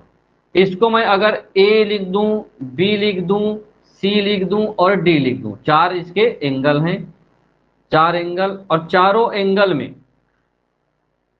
एंगल ए बराबर एंगल बी, ये कोण बराबर होगा इसके, ठीक है, और एंगल डी बराबर एंगल सी। अब इसमें दो चीज होता है, ये तो इसकी लंबाई हो गई, ये भी इसकी लंबाई कहलाएगी, ये भी इसकी लंबाई कहलाएगी, एक लंबाई लंबा होगा, एक लंबाई छोटा होगा, ये चौड़ाई है। तो इसमें समलंब चतुर्भुज में एक कॉन्सेप्ट होता है, चौड़ाई का उल्लेख नहीं होता, और एक चीज का उल्लेख होता है, ये जो लकीर हमने बनाया है समान अंतर में, ये जो साइड बनाया है, उसके बीच की न्यूनतम दूरी कितनी है, न्यूनतम दूरी। तो न्यूनतम दूरी कैसे निकालेंगे, तो इस कॉर्नर से हम लोग एक क्या देंगे, लंब देते हैं, या फिर इस कोने से लंब देंगे, ठीक।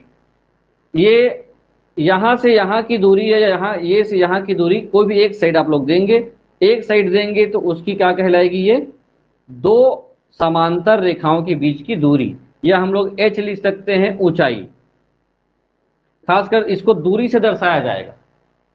समांतर चतुर्भुज में हम लोग क्या बना रहे थे, ऊंचाई बोल रहे थे, वैसे ही इसमें भी आप किसी एक साइड को क्या करें, न्यूनतम दूरी को डिसाइड करिए, सॉरी मैक्सिमम दूरी को, ये मैक्सिमम दूरी है। उसके बाद ये दूरी के हिसाब से आप लोगों को क्या किया जाएगा, समझाया जाएगा, प्रश्न उत्तर या सॉल्व किया जाएगा।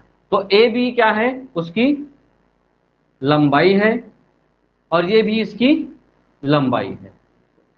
ए से लेकर बी की दूरी लंबाई जो बड़ी होगी, और डी से लेकर सी की दूरी लंबाई जो छोटी होगी। दो लंबाई होगी समलंब में, लंब मतलब लंबाई, सम मतलब बराबर लंबाई।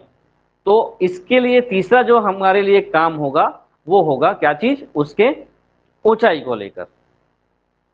लंबाई कितनी होंगी भैया, दो होंगी। अब देखिए ये चीजें, इसको मैं मिटा दूं, लिखते जाएंगे।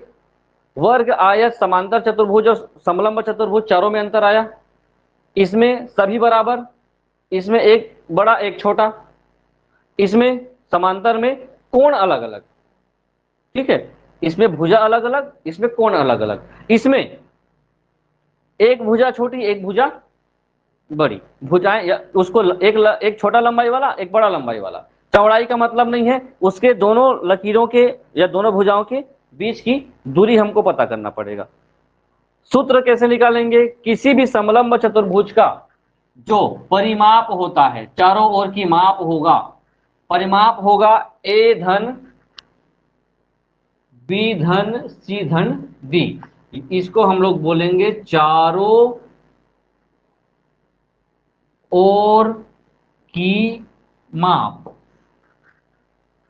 परिमाप निकालना होगा तो ए लंबाई को और ये लंबाई को, ये लंबाई को और ये लंबाई को हम लोगों को गिनना होगा।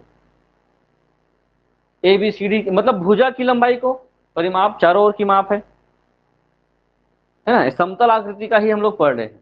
अब अगर आपको एरिया निकालना हो किसी समलंब चतुर्भुज का क्षेत्रफल, क्योंकि दो ही चीजें आज तक परीक्षा में पूछी गई है, परिमाप से ज्यादा क्षेत्रफल, तो क्षेत्रफल निकालने का सूत्र बिल्कुल ध्यान रखेंगे, इधर देख लेंगे जो आपको याद करना है। क्षेत्रफल निकालने का सूत्र है 1/2 गुणित ब्रैकेट में दोनों ओर की लंबाई, है ना, इसकी भी लंबाई, मान के चलो इसकी लंबाई 6 है तो इसकी लंबाई 4 है, 4 सेंटीमीटर होगा या 6 सेंटीमीटर होगा। तो इसको सूत्र के रूप में कैसे हम लोगों को ध्यान रखना है, सूत्र के रूप में लिखेंगे ए बी धन, ए बी मतलब इसका और डी सी, इसका हम लोगों को दोनों लंबाई को जोड़ना पड़ता है, गुणित उसके दूरी को, इसको हम लोग क्या कर सकते हैं, एच लिख सकते हैं। तो ये इसका क्या आ जाएगा, क्षेत्रफल। या फिर हिंदी में इसको लिखें तो हिंदी में लिखेंगे, अभी नीचे इसमें है इसको देख लेंगे, हिंदी में लिखेंगे दोनों लंबाई का योग, दोनों लंबाई का योग गुणित उसके ऊंचाई या दूरी का गुणा। सूत्र याद करना बहुत जरूरी है, समलंब का बहुत सिंपल है, कई प्रकार की संरचना में सूत्र आएगा। 1/2 इसलिए करेंगे कि को आधा करना पड़ेगा, ये सिद्ध करिए, मैं नहीं बनाया हूं सॉल्यूशन में, हमको सूत्र याद करना है 1/2 गुणित दोनों लंबाई का गुणित ऊंचाई का।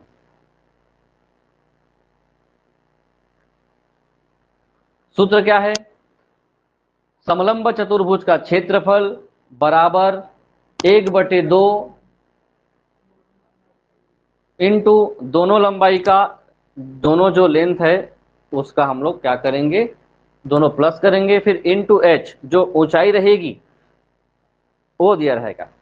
अब फिर से ध्यान देंगे इसमें प्रश्न क्या क्या बनेगा, इसको देखिए। प्रश्न बनेगा आप लोगों को, दोनों लंबाई को दिया रहेगा। मान के चलो एक समलंब चतुर्भुज है जिसकी लंबाई 6 सेंटीमीटर और 4 सेंटीमीटर है, और उनकी बीच की दूरी, दो समानांतर रेखा जो है, ये जो समानांतर रेखा है इसकी बीच की दूरी 15 है, 10 है। तो आपको क्षेत्रफल निकालना है।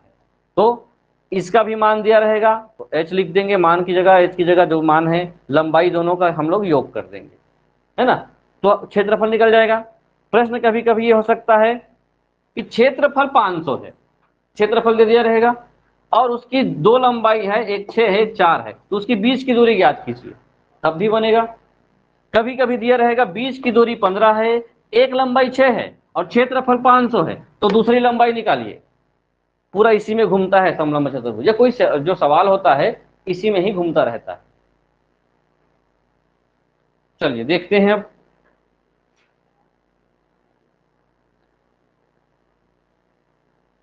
मैं इसको मिटा देता हूं, लिख तो लिए होंगे। क्षेत्रफल कहता है 1/2 गुणित ऊंचाई या समांतर भुजाओं का योग, या समांतर भुजाओं का योग पहले आएगा, और ए बी और बीसी का या डीसी का योग आ जाएगा।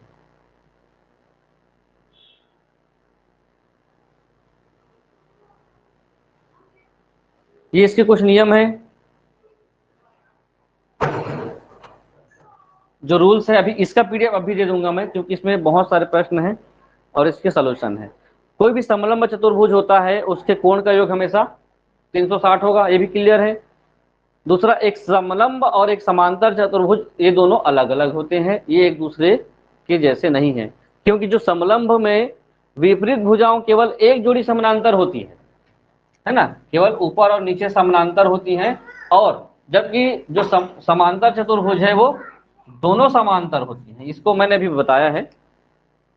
समलंब की सभी 4 भुजाएं क्या हो सकती हैं, अलग अलग हो सकती हैं, जिसमें 2 समानांतर भुजाएं होती हैं। एक समलंब में विकर्ण होते हैं जो एक दूसरे को काटती है, ये भी ठीक है, विकर्ण होगा। विकर्ण के प्रश्न तो नहीं बने हैं, जैसे यहां से एक विकर्ण आया, यहां से एक विकर्ण आया, मतलब एक दूसरे को क्या करेंगे, काटेंगे। एक समलंब चतुर्भुज के आसन्न कोण के दो जोड़ का योग 180 होता है, मतलब ये वाले कोण और ये वाले कोण क्या होंगे, 180 होंगे। तो 180 180 360 हो गया। आप लोगों को कोण के बारे में तो पढ़ाया नहीं हो, अभी पहले की क्लास में कोण के बारे में हो चुका है। किसको हम लोग आसन्न कोण बोलते हैं, किसको हम लोग सम्मुख कोण बोलते हैं, किसको हम लोग पूरक कोण बोलते हैं, संपूरक कोण बोलते हैं। क्वेश्चन देखें। समांतर चतुर्भुज का क्षेत्रफल का सूत्र होता है, क्षेत्रफल का यहां पे लिख देता हूं मैं, क्षेत्रफल या area is equal to 1/2 into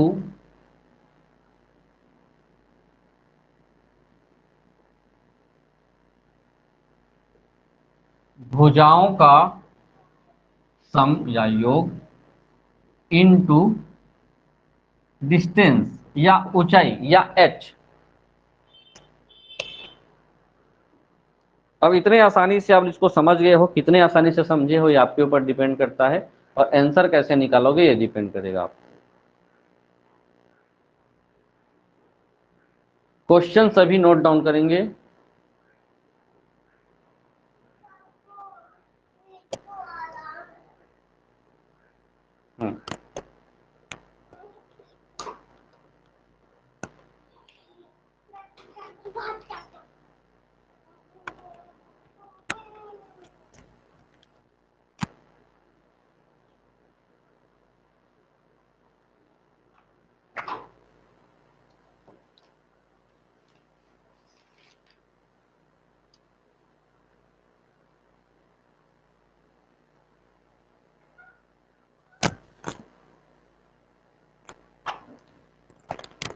image में देख लीजिए समलंब चतुर्भुज कैसे होगा। ये इस रूप में होगा, दो भुजाएं समानांतर हैं, ये भुजाएं समानांतर, ये साइड समानांतर नहीं है, तो आगे जाकर मिल जाएंगी। हम इसको नाम दे देते हैं ए, इसको नाम दे देते हैं बी, इसको बोल देते हैं डी, इसको बोल देते हैं सी और डी।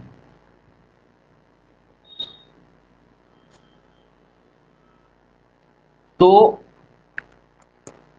दो समानांतर भुजाओं की लंबाई क्रमशः 27 है। तो जो लंबी होगी वो 27 होगी, तो 27 सेंटीमीटर ये हो जाएगी और 19 सेंटीमीटर ये हो जाएंगी। इमेज को समझिएगा। और उनके बीच की दूरी 14 सेंटीमीटर है। बीच की दूरी मतलब ये और ये, इस दोनों की बीच की दूरी का डिसाइड यहां से होगा। यहां से एक लाइन खींच देता हूं और इसका मैं नाम दे देता हूं, जो प्रश्न में दिया है, 14 सेंटीमीटर दूरी, जिसको हम लोग एच बोल देंगे। ठीक है, एच बराबर 14, हाइट या दूरी। अब सूत्र में क्या क्या रखेंगे, यहां लिखेंगे लंबाई बराबर 27 एंड 19 सेंटीमीटर और डिस्टेंस या दूरी h बराबर हो गया 14 सेंटीमीटर। अब इसके माध्यम से जो क्षेत्रफल या एरिया निकालना है, तो क्या कर सकते हैं, 1/2 इंटू ब्रैकेट में भुजाओं का योग 27 प्लस 19, भुजाएं 27 धन 19 इंटू एच का मान कितना है 14, तो 14।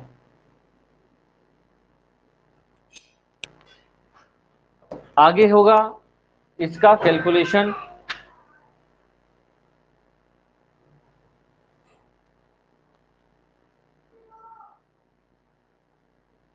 1/2 गुना 27 और 19, 27 प्लस 19 कितना हो जाएगा 36।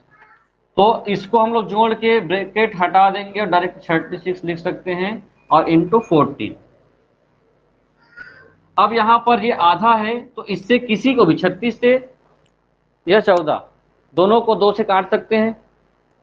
हम लोग इसको काट लेते हैं, 2 एकम 2 और 18 टाइम में जाएगा, 18 दूनी 36, तो 18 इंटू 14 कितना हो जाएगा, कैलकुलेशन, हाँ, 322 सेंटीमीटर स्क्वायर।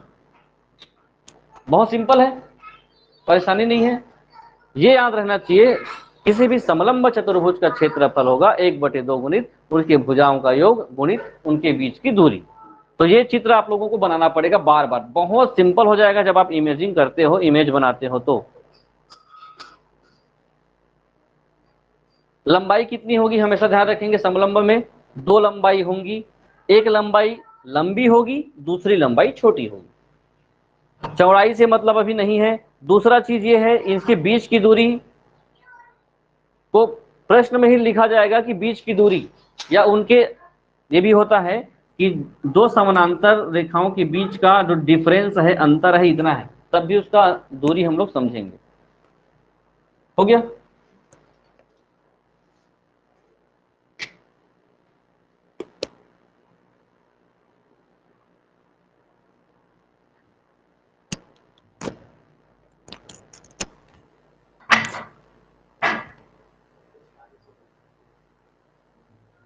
हुँ?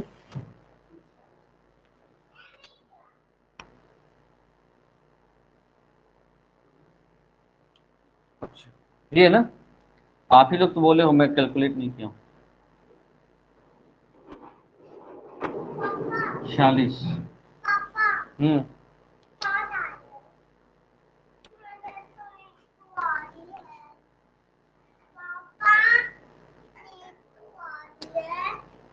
आंसर कितना आया था, आंसर ठीक है ना, है? आप, हाँ, चलिए, हाँ ठीक है। इसको लिखेंगे क्वेश्चन नंबर 2, 36। एक समलंब के दो समानांतर भुजाओं की लंबाई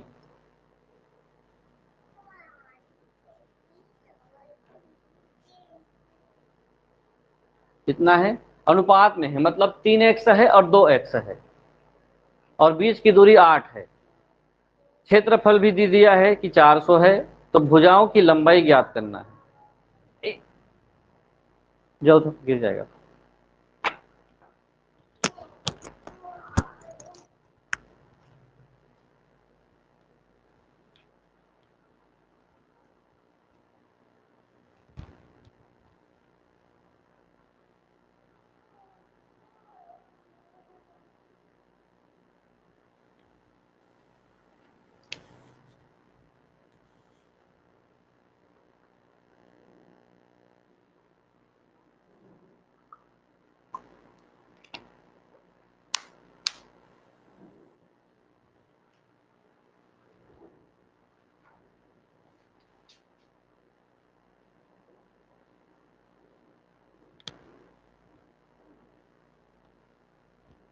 चलिए देखते हैं, बनाते जाते हैं एक साथ, है ना।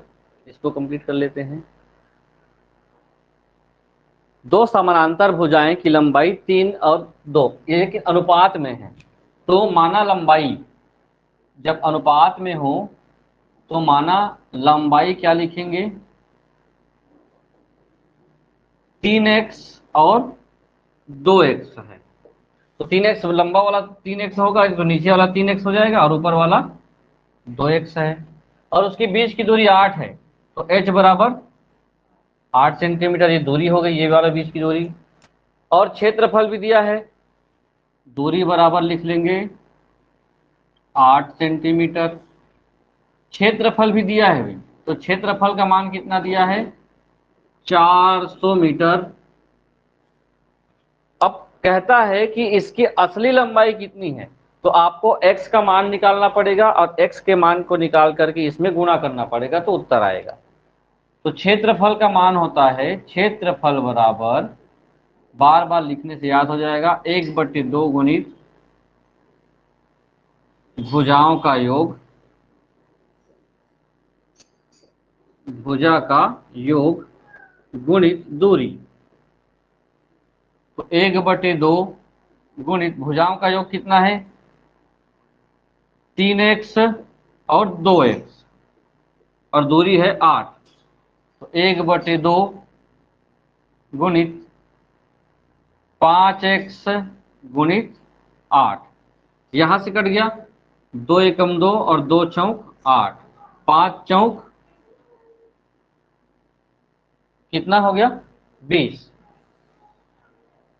तो x का मान कितना हो जाएगा, 20। इधर क्षेत्रफल कितना दिया है, 400 400 दिया है, तो ये हो गया 20x। काटेंगे, एक शून्य कट गया, एक शून्य कट गया, 2 दूनी 20। x का मान 20 आया, तो लंबाई हो जाएगी 3x में हो जाएगा 3 गुणित 20, 3 दूनी 6, और 2x में हो जाएगा 2 गुणित 20, तो 2 दूनी 40, 40 और 60, कौन सा आएगा, ऑप्शन सी। कठिन लग रहा है क्या, ये ठीक है ना। समलंब भले आप लोगों को ये पहली बार पढ़ने मिलेगा, लेकिन ये सूत्र याद रहे तो आप लोगों को आसानी हो जाता है। लिखेंगे, इसको नोट डाउन कर लेंगे।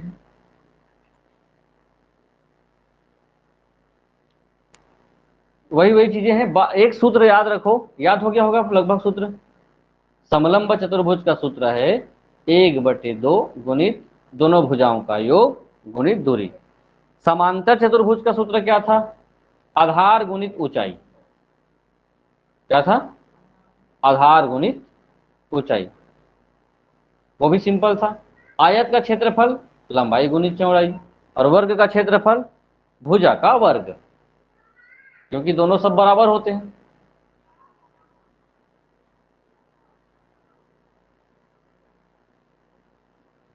क्वेश्चन नंबर 3,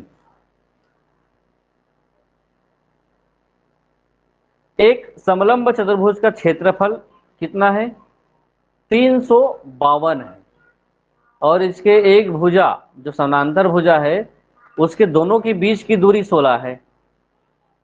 एक भुजा में, एक भुजा का मान है 25 सेंटीमीटर, तो दूसरी भुजा का मान ज्ञात कीजिए। तो सूत्र में ही सब बन जाएगा।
चलिए, एक समलंब चतुर्भुज का क्षेत्रफल 352, तो क्षेत्रफल हम लोगों को पता है 352 है ना, सेंटीमीटर वर्ग में।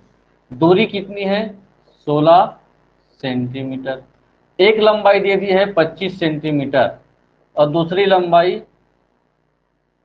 लिख लेंगे, दूसरी लंबाई बराबर x है। तो इसको मान लेते हैं हम लोग x है, और इसको मान लेते हैं 25 सेंटीमीटर। दूरी है 16 सेंटीमीटर।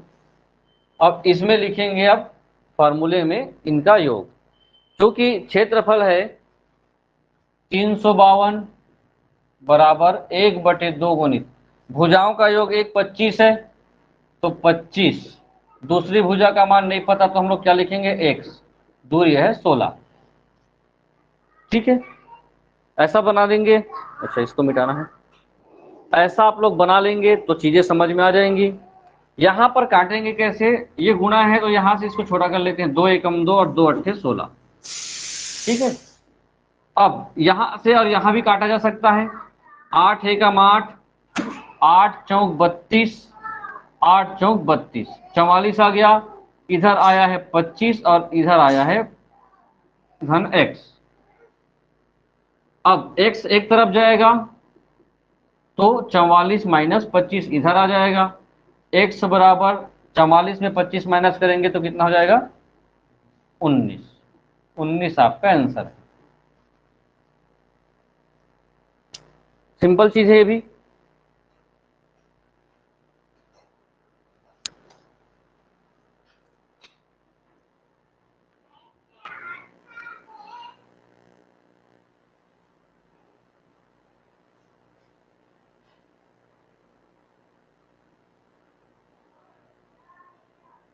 जो बोर्ड में लिखा रहता है सबको पहचान आता है कि थोड़ा सा बड़ा लिखना है, बता देंगे। मैं बहुत छोटा छोटा लिखता हूँ, थोड़ा सा बड़ा लिख दूंगा। चलिए आगे देखेंगे। समलंब चतुर्भुज आज खत्म करना ही है। एक ही सूत्र में पूरी चीजें बनेंगी, और सूत्र है 1/2 गुणित भुजाओं का योग, या फिर ए बी धन डी सी, ऐसा भी लिख सकते हैं, ए बी धन डी सी। क्वेश्चन नंबर अगला,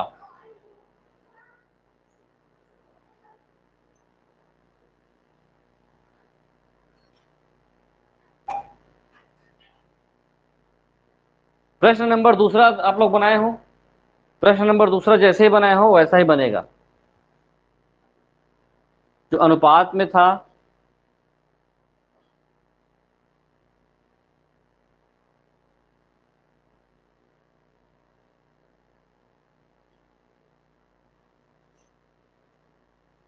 एक समलंब चतुर्भुज की समांतर भुजाएं 2:3 में है। मतलब मान लीजिए चलो ये 2x है और ये 3x है। उसके मध्य की दूरी 12 सेंटीमीटर है। ये डिफरेंस जो है, डिस्टेंस है वो 12 सेंटीमीटर दूर की दूरी पे है। अब कहता है यदि इस समलंब चतुर्भुज का क्षेत्रफल 480 हो, तो क्षेत्रफल लिख लेंगे 480, 480। तो दूरी कितना है? 12 सेंटीमीटर। लंबाई है 2x और 3x, माना लंबाई 2x और 3x है।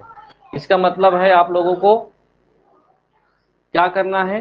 तो समांतर भुजा जो है, मतलब ये जो भुजा है ए बी, या 2x और 3x, उसमें लंबी भुजा की लंबाई ज्ञात करना है। तो इसमें लंबी भुजा कौन होगी? नीचे वाली। तो निकालने के बाद 3 से गुना करोगे तो उत्तर आएगा। x का मान निकालना है। x का मान निकाल के 3x से गुना करना पड़ेगा। क्या कर रहे हो?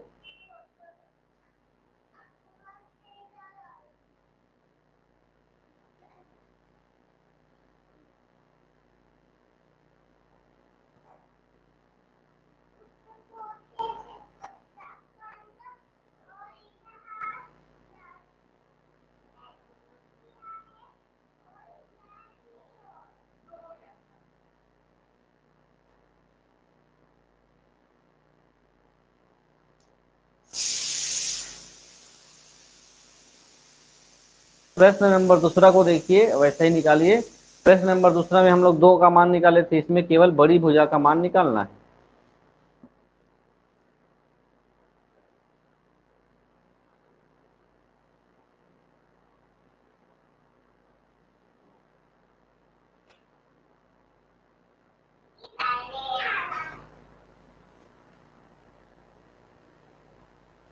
चलिए, अब ऐसे में क्षेत्रफल का मान दे दिया है 480 बराबर 1/2 गुना भुजाओं का योग मान लिए हैं हम लोग 3x और 2x, तो 3x प्लस 2x। दूरी है 16, नहीं 12, दूरी है 12। यहां से अब आगे कैलकुलेशन करेंगे। यहां से 12 को हम लोग छोटा कर देते हैं, 2 एकम 2 और 2 छके 12।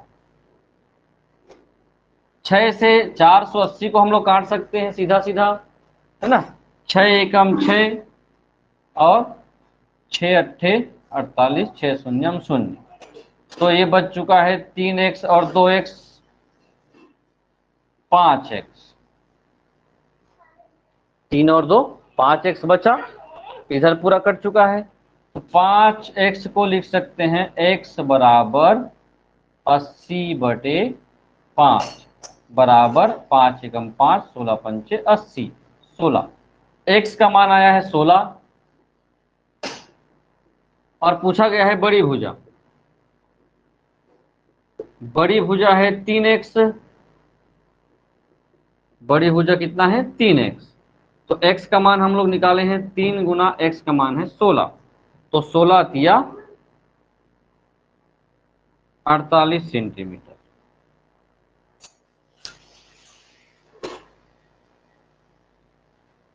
यहाँ पे जल्दी से इसको छोटा कर दीजिए, फिर आसान हो जाएगा कैलकुलेशन। जितना लंबा आगे बढ़ते जाएंगे उतना स्टेप बनते जाएगा, तो इसमें स्टेप मार्किंग तो है नहीं।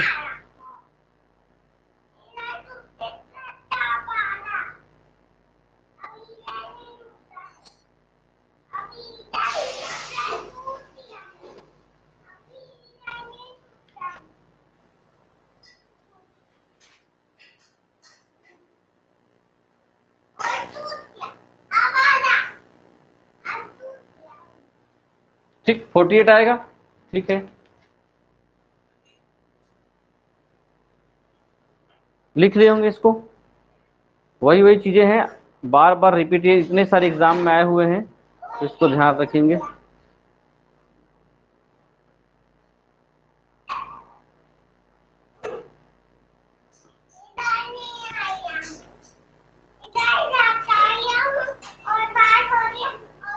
हाँ उधर जाइए, उधर जाइए।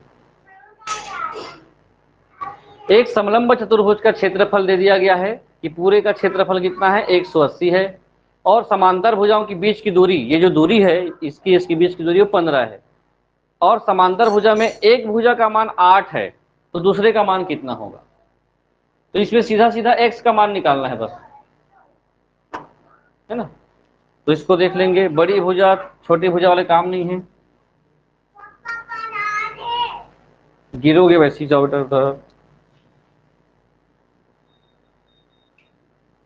ये है 15 सेंटीमीटर, इसको हम लोग मान लेते हैं 8 सेंटीमीटर एक भुजा, दूसरी भुजा का मान हम लोग मान लेते हैं x है। तो लंबाई या भुजा, कौन सा, पहली भुजा, पहली भुजा लंबाई कितनी है 8 सेंटीमीटर, दूसरी भुजा की x, इसका क्षेत्रफल कितना है, क्षेत्रफल बराबर 180 सेंटीमीटर वर्ग में, और दूरी कितनी थी 15 सेंटीमीटर। तो इसका सूत्रफल, क्षेत्रफल का सूत्र होता है क्षेत्रफल बराबर 1/2 गुना भुजाओं का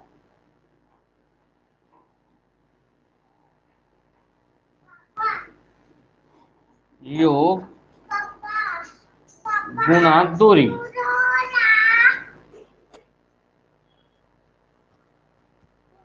पीछे जाओ, पीछे। क्षेत्रफल हो गया 180 प्रश्न के हिसाब से 1/2 भुजाओं का योग, एक भुजा का योग कितना है, 8 है, तो 8 लिखेंगे। दूसरी भुजा का योग हम लोग मान लिए हैं x, जिसको ही हम लोगों को निकालना है आंसर, और दूरी है 15 सेंटीमीटर। तो यहां से देखिए 15 को काटने पे आप लोगों को परेशानी होगी, तो हम लोग क्या कर सकते हैं, सीधा इस 15 को इससे काट देते हैं ना, है ना। तो 15 एकम 15, और 15 कितने बार में जाएगा, 15 एकम 15, और 3 बचेगा, 15 दूनी 30। अब ये 2 बचा है, तो 1/2 8 धन x। आगे यहां देखेंगे, इस तरफ मैं बना देता हूं, इसका और इसका तिर्यक गुना हो सकता है, तो 12 दूनी 24 बराबर 8 धन x। तो x बराबर, ये धन है तो हो जाएगा ऋण 24 ऋण 8, तो x का मान हो जाएगा 24 में 8 माइनस करेंगे तो कितना आएगा, 16। ऑप्शन है कि नहीं, 16 सेंटीमीटर। यहां समझ में आया, यहां को यहां काटे तो 12 बार में गया। अब जब भी बटे में नीचे में हर है और ऊपर अंश है तो तिर्यक गुणा होता है, तो 12 का गुणा 2 से कर दिए तो 24 हो गया है।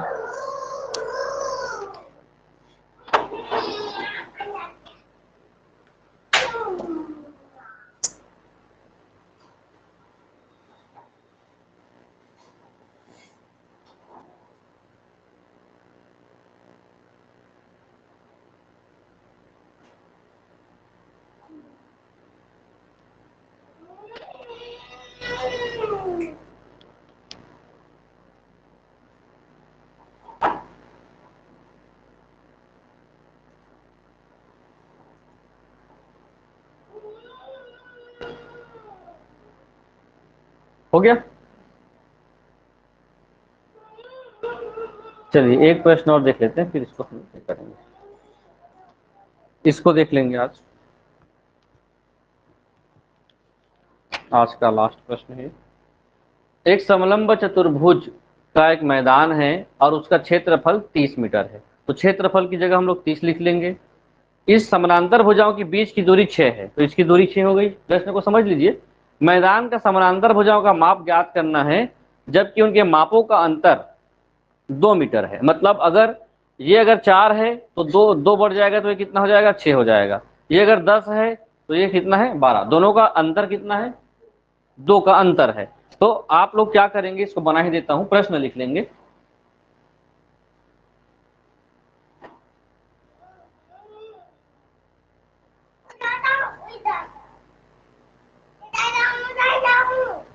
ठीक है,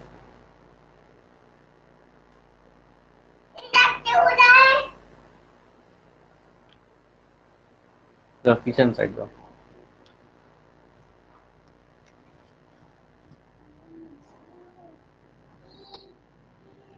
मैदान का जो एरिया है, क्षेत्रफल, वो 30 है।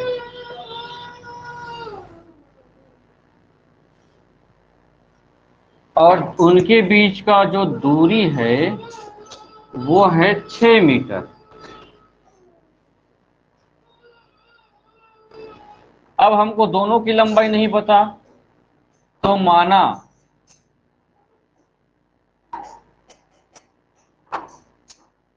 पहले की लंबाई x और दूसरे की लंबाई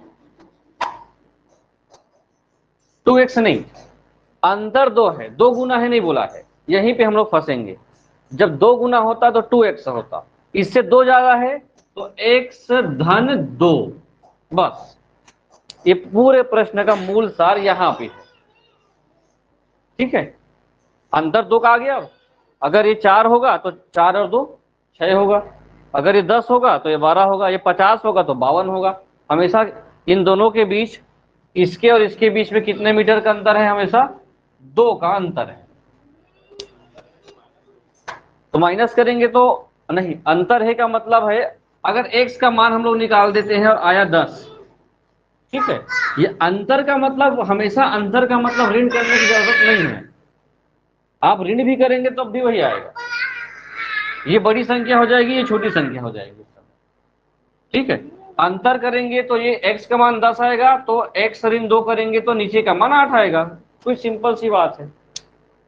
यह डिफरेंस है का मतलब ऋण भी कर सकते हो और प्लस भी, दोनों का मान आएगा। जब उत्तर आएगा तो ये वाली संख्या हमेशा क्या आएगी, धन रखोगे तो ये छोटा रहेगा, ये बड़ा रहेगा। तो हम लोग ए बी को अगर x मानते हैं तो डीसी को x धन 2 मानेंगे।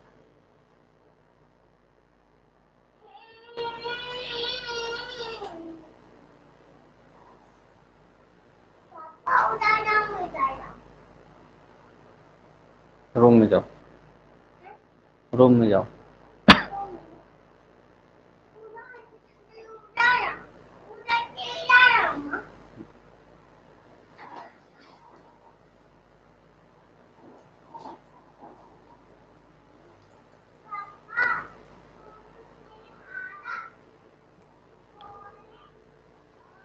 तो देखिए क्षेत्रफल बराबर 1/2 गुना x धन, ऐसा हो जाएगा, गुना दूरी कितना है 6। क्षेत्रफल दे दिया है 30 और 1/2 गुना 1x 2x धन 2, तो 2x धन 2 गुना 6, 6 एकम 6, 6 पंचे 30, 5 हो गया। अब 1/2 गुना 2x धन 2, 5 दूनी 10 बराबर 2x धन 2, कितना है?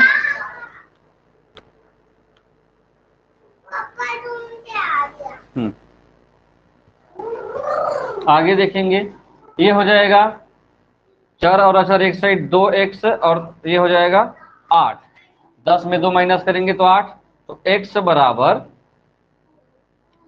2 एकम 2, 2 चौक 8।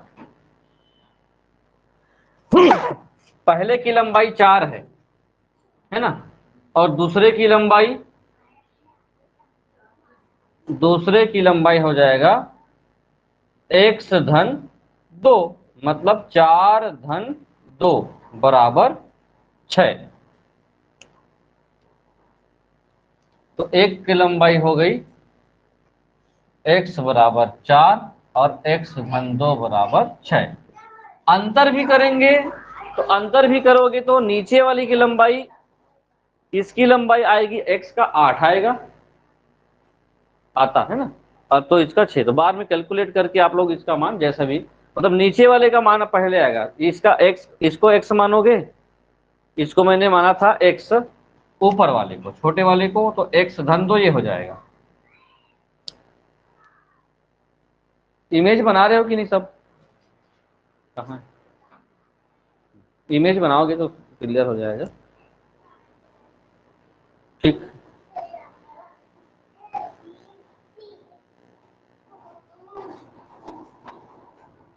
जब भी अंतर पूछा जाए तो कुछ भी रख सकते हो, बशर्ते कि आप मान किसको रहे हो अंतर। तो देखिए नियमतः ऊपर वाला छोटा है, ऊपर वाला का मान 4 आएगा, और नीचे वाला 2 मीटर ज्यादा लंबा है ना, 2 मीटर ज्यादा लंबा है। चलिए आगे हम लोग करेंगे कल, कुछ प्रश्न है इसके। आप लोग क्लास में जुड़िए, अच्छे अच्छे टॉपिक होते जा रहे हैं, कम लोग जुड़ते हो तो उत्साह भी बताने वाले का वैसे ही रह जाता है, बाद में फिर वीडियो देखने से MB खत्म होता है बोलते हो, तो इसलिए जुड़ो ज़्यादा से ज़्यादा। हाँ, टॉपिक है कल का लोकगीत लोक नृत्य छत्तीसगढ़ के, जो हो सकता है लास्ट हो कल, और समलंब चतुर्भुज भी कल लास्ट हो जाएगा, और घन और घनाप शुरू करेंगे, है ना, घन घनाप के प्रश्न जो सहायक शिक्षक शिक्षक दोनों के लिए जरूरी है घन घनाभ। और अन्य भर्तियों में व्यापम के बहुत सारे में यही सब प्रश्न आता है जो आप लोगों से नहीं बनता है, लंबा चौड़ा लगता है ना। तो सिंपल सिंपल चीजें हैं, क्या क्या कहा जा रहा है, इमेज बनाते जाइए और उत्तर बनाते जाइए।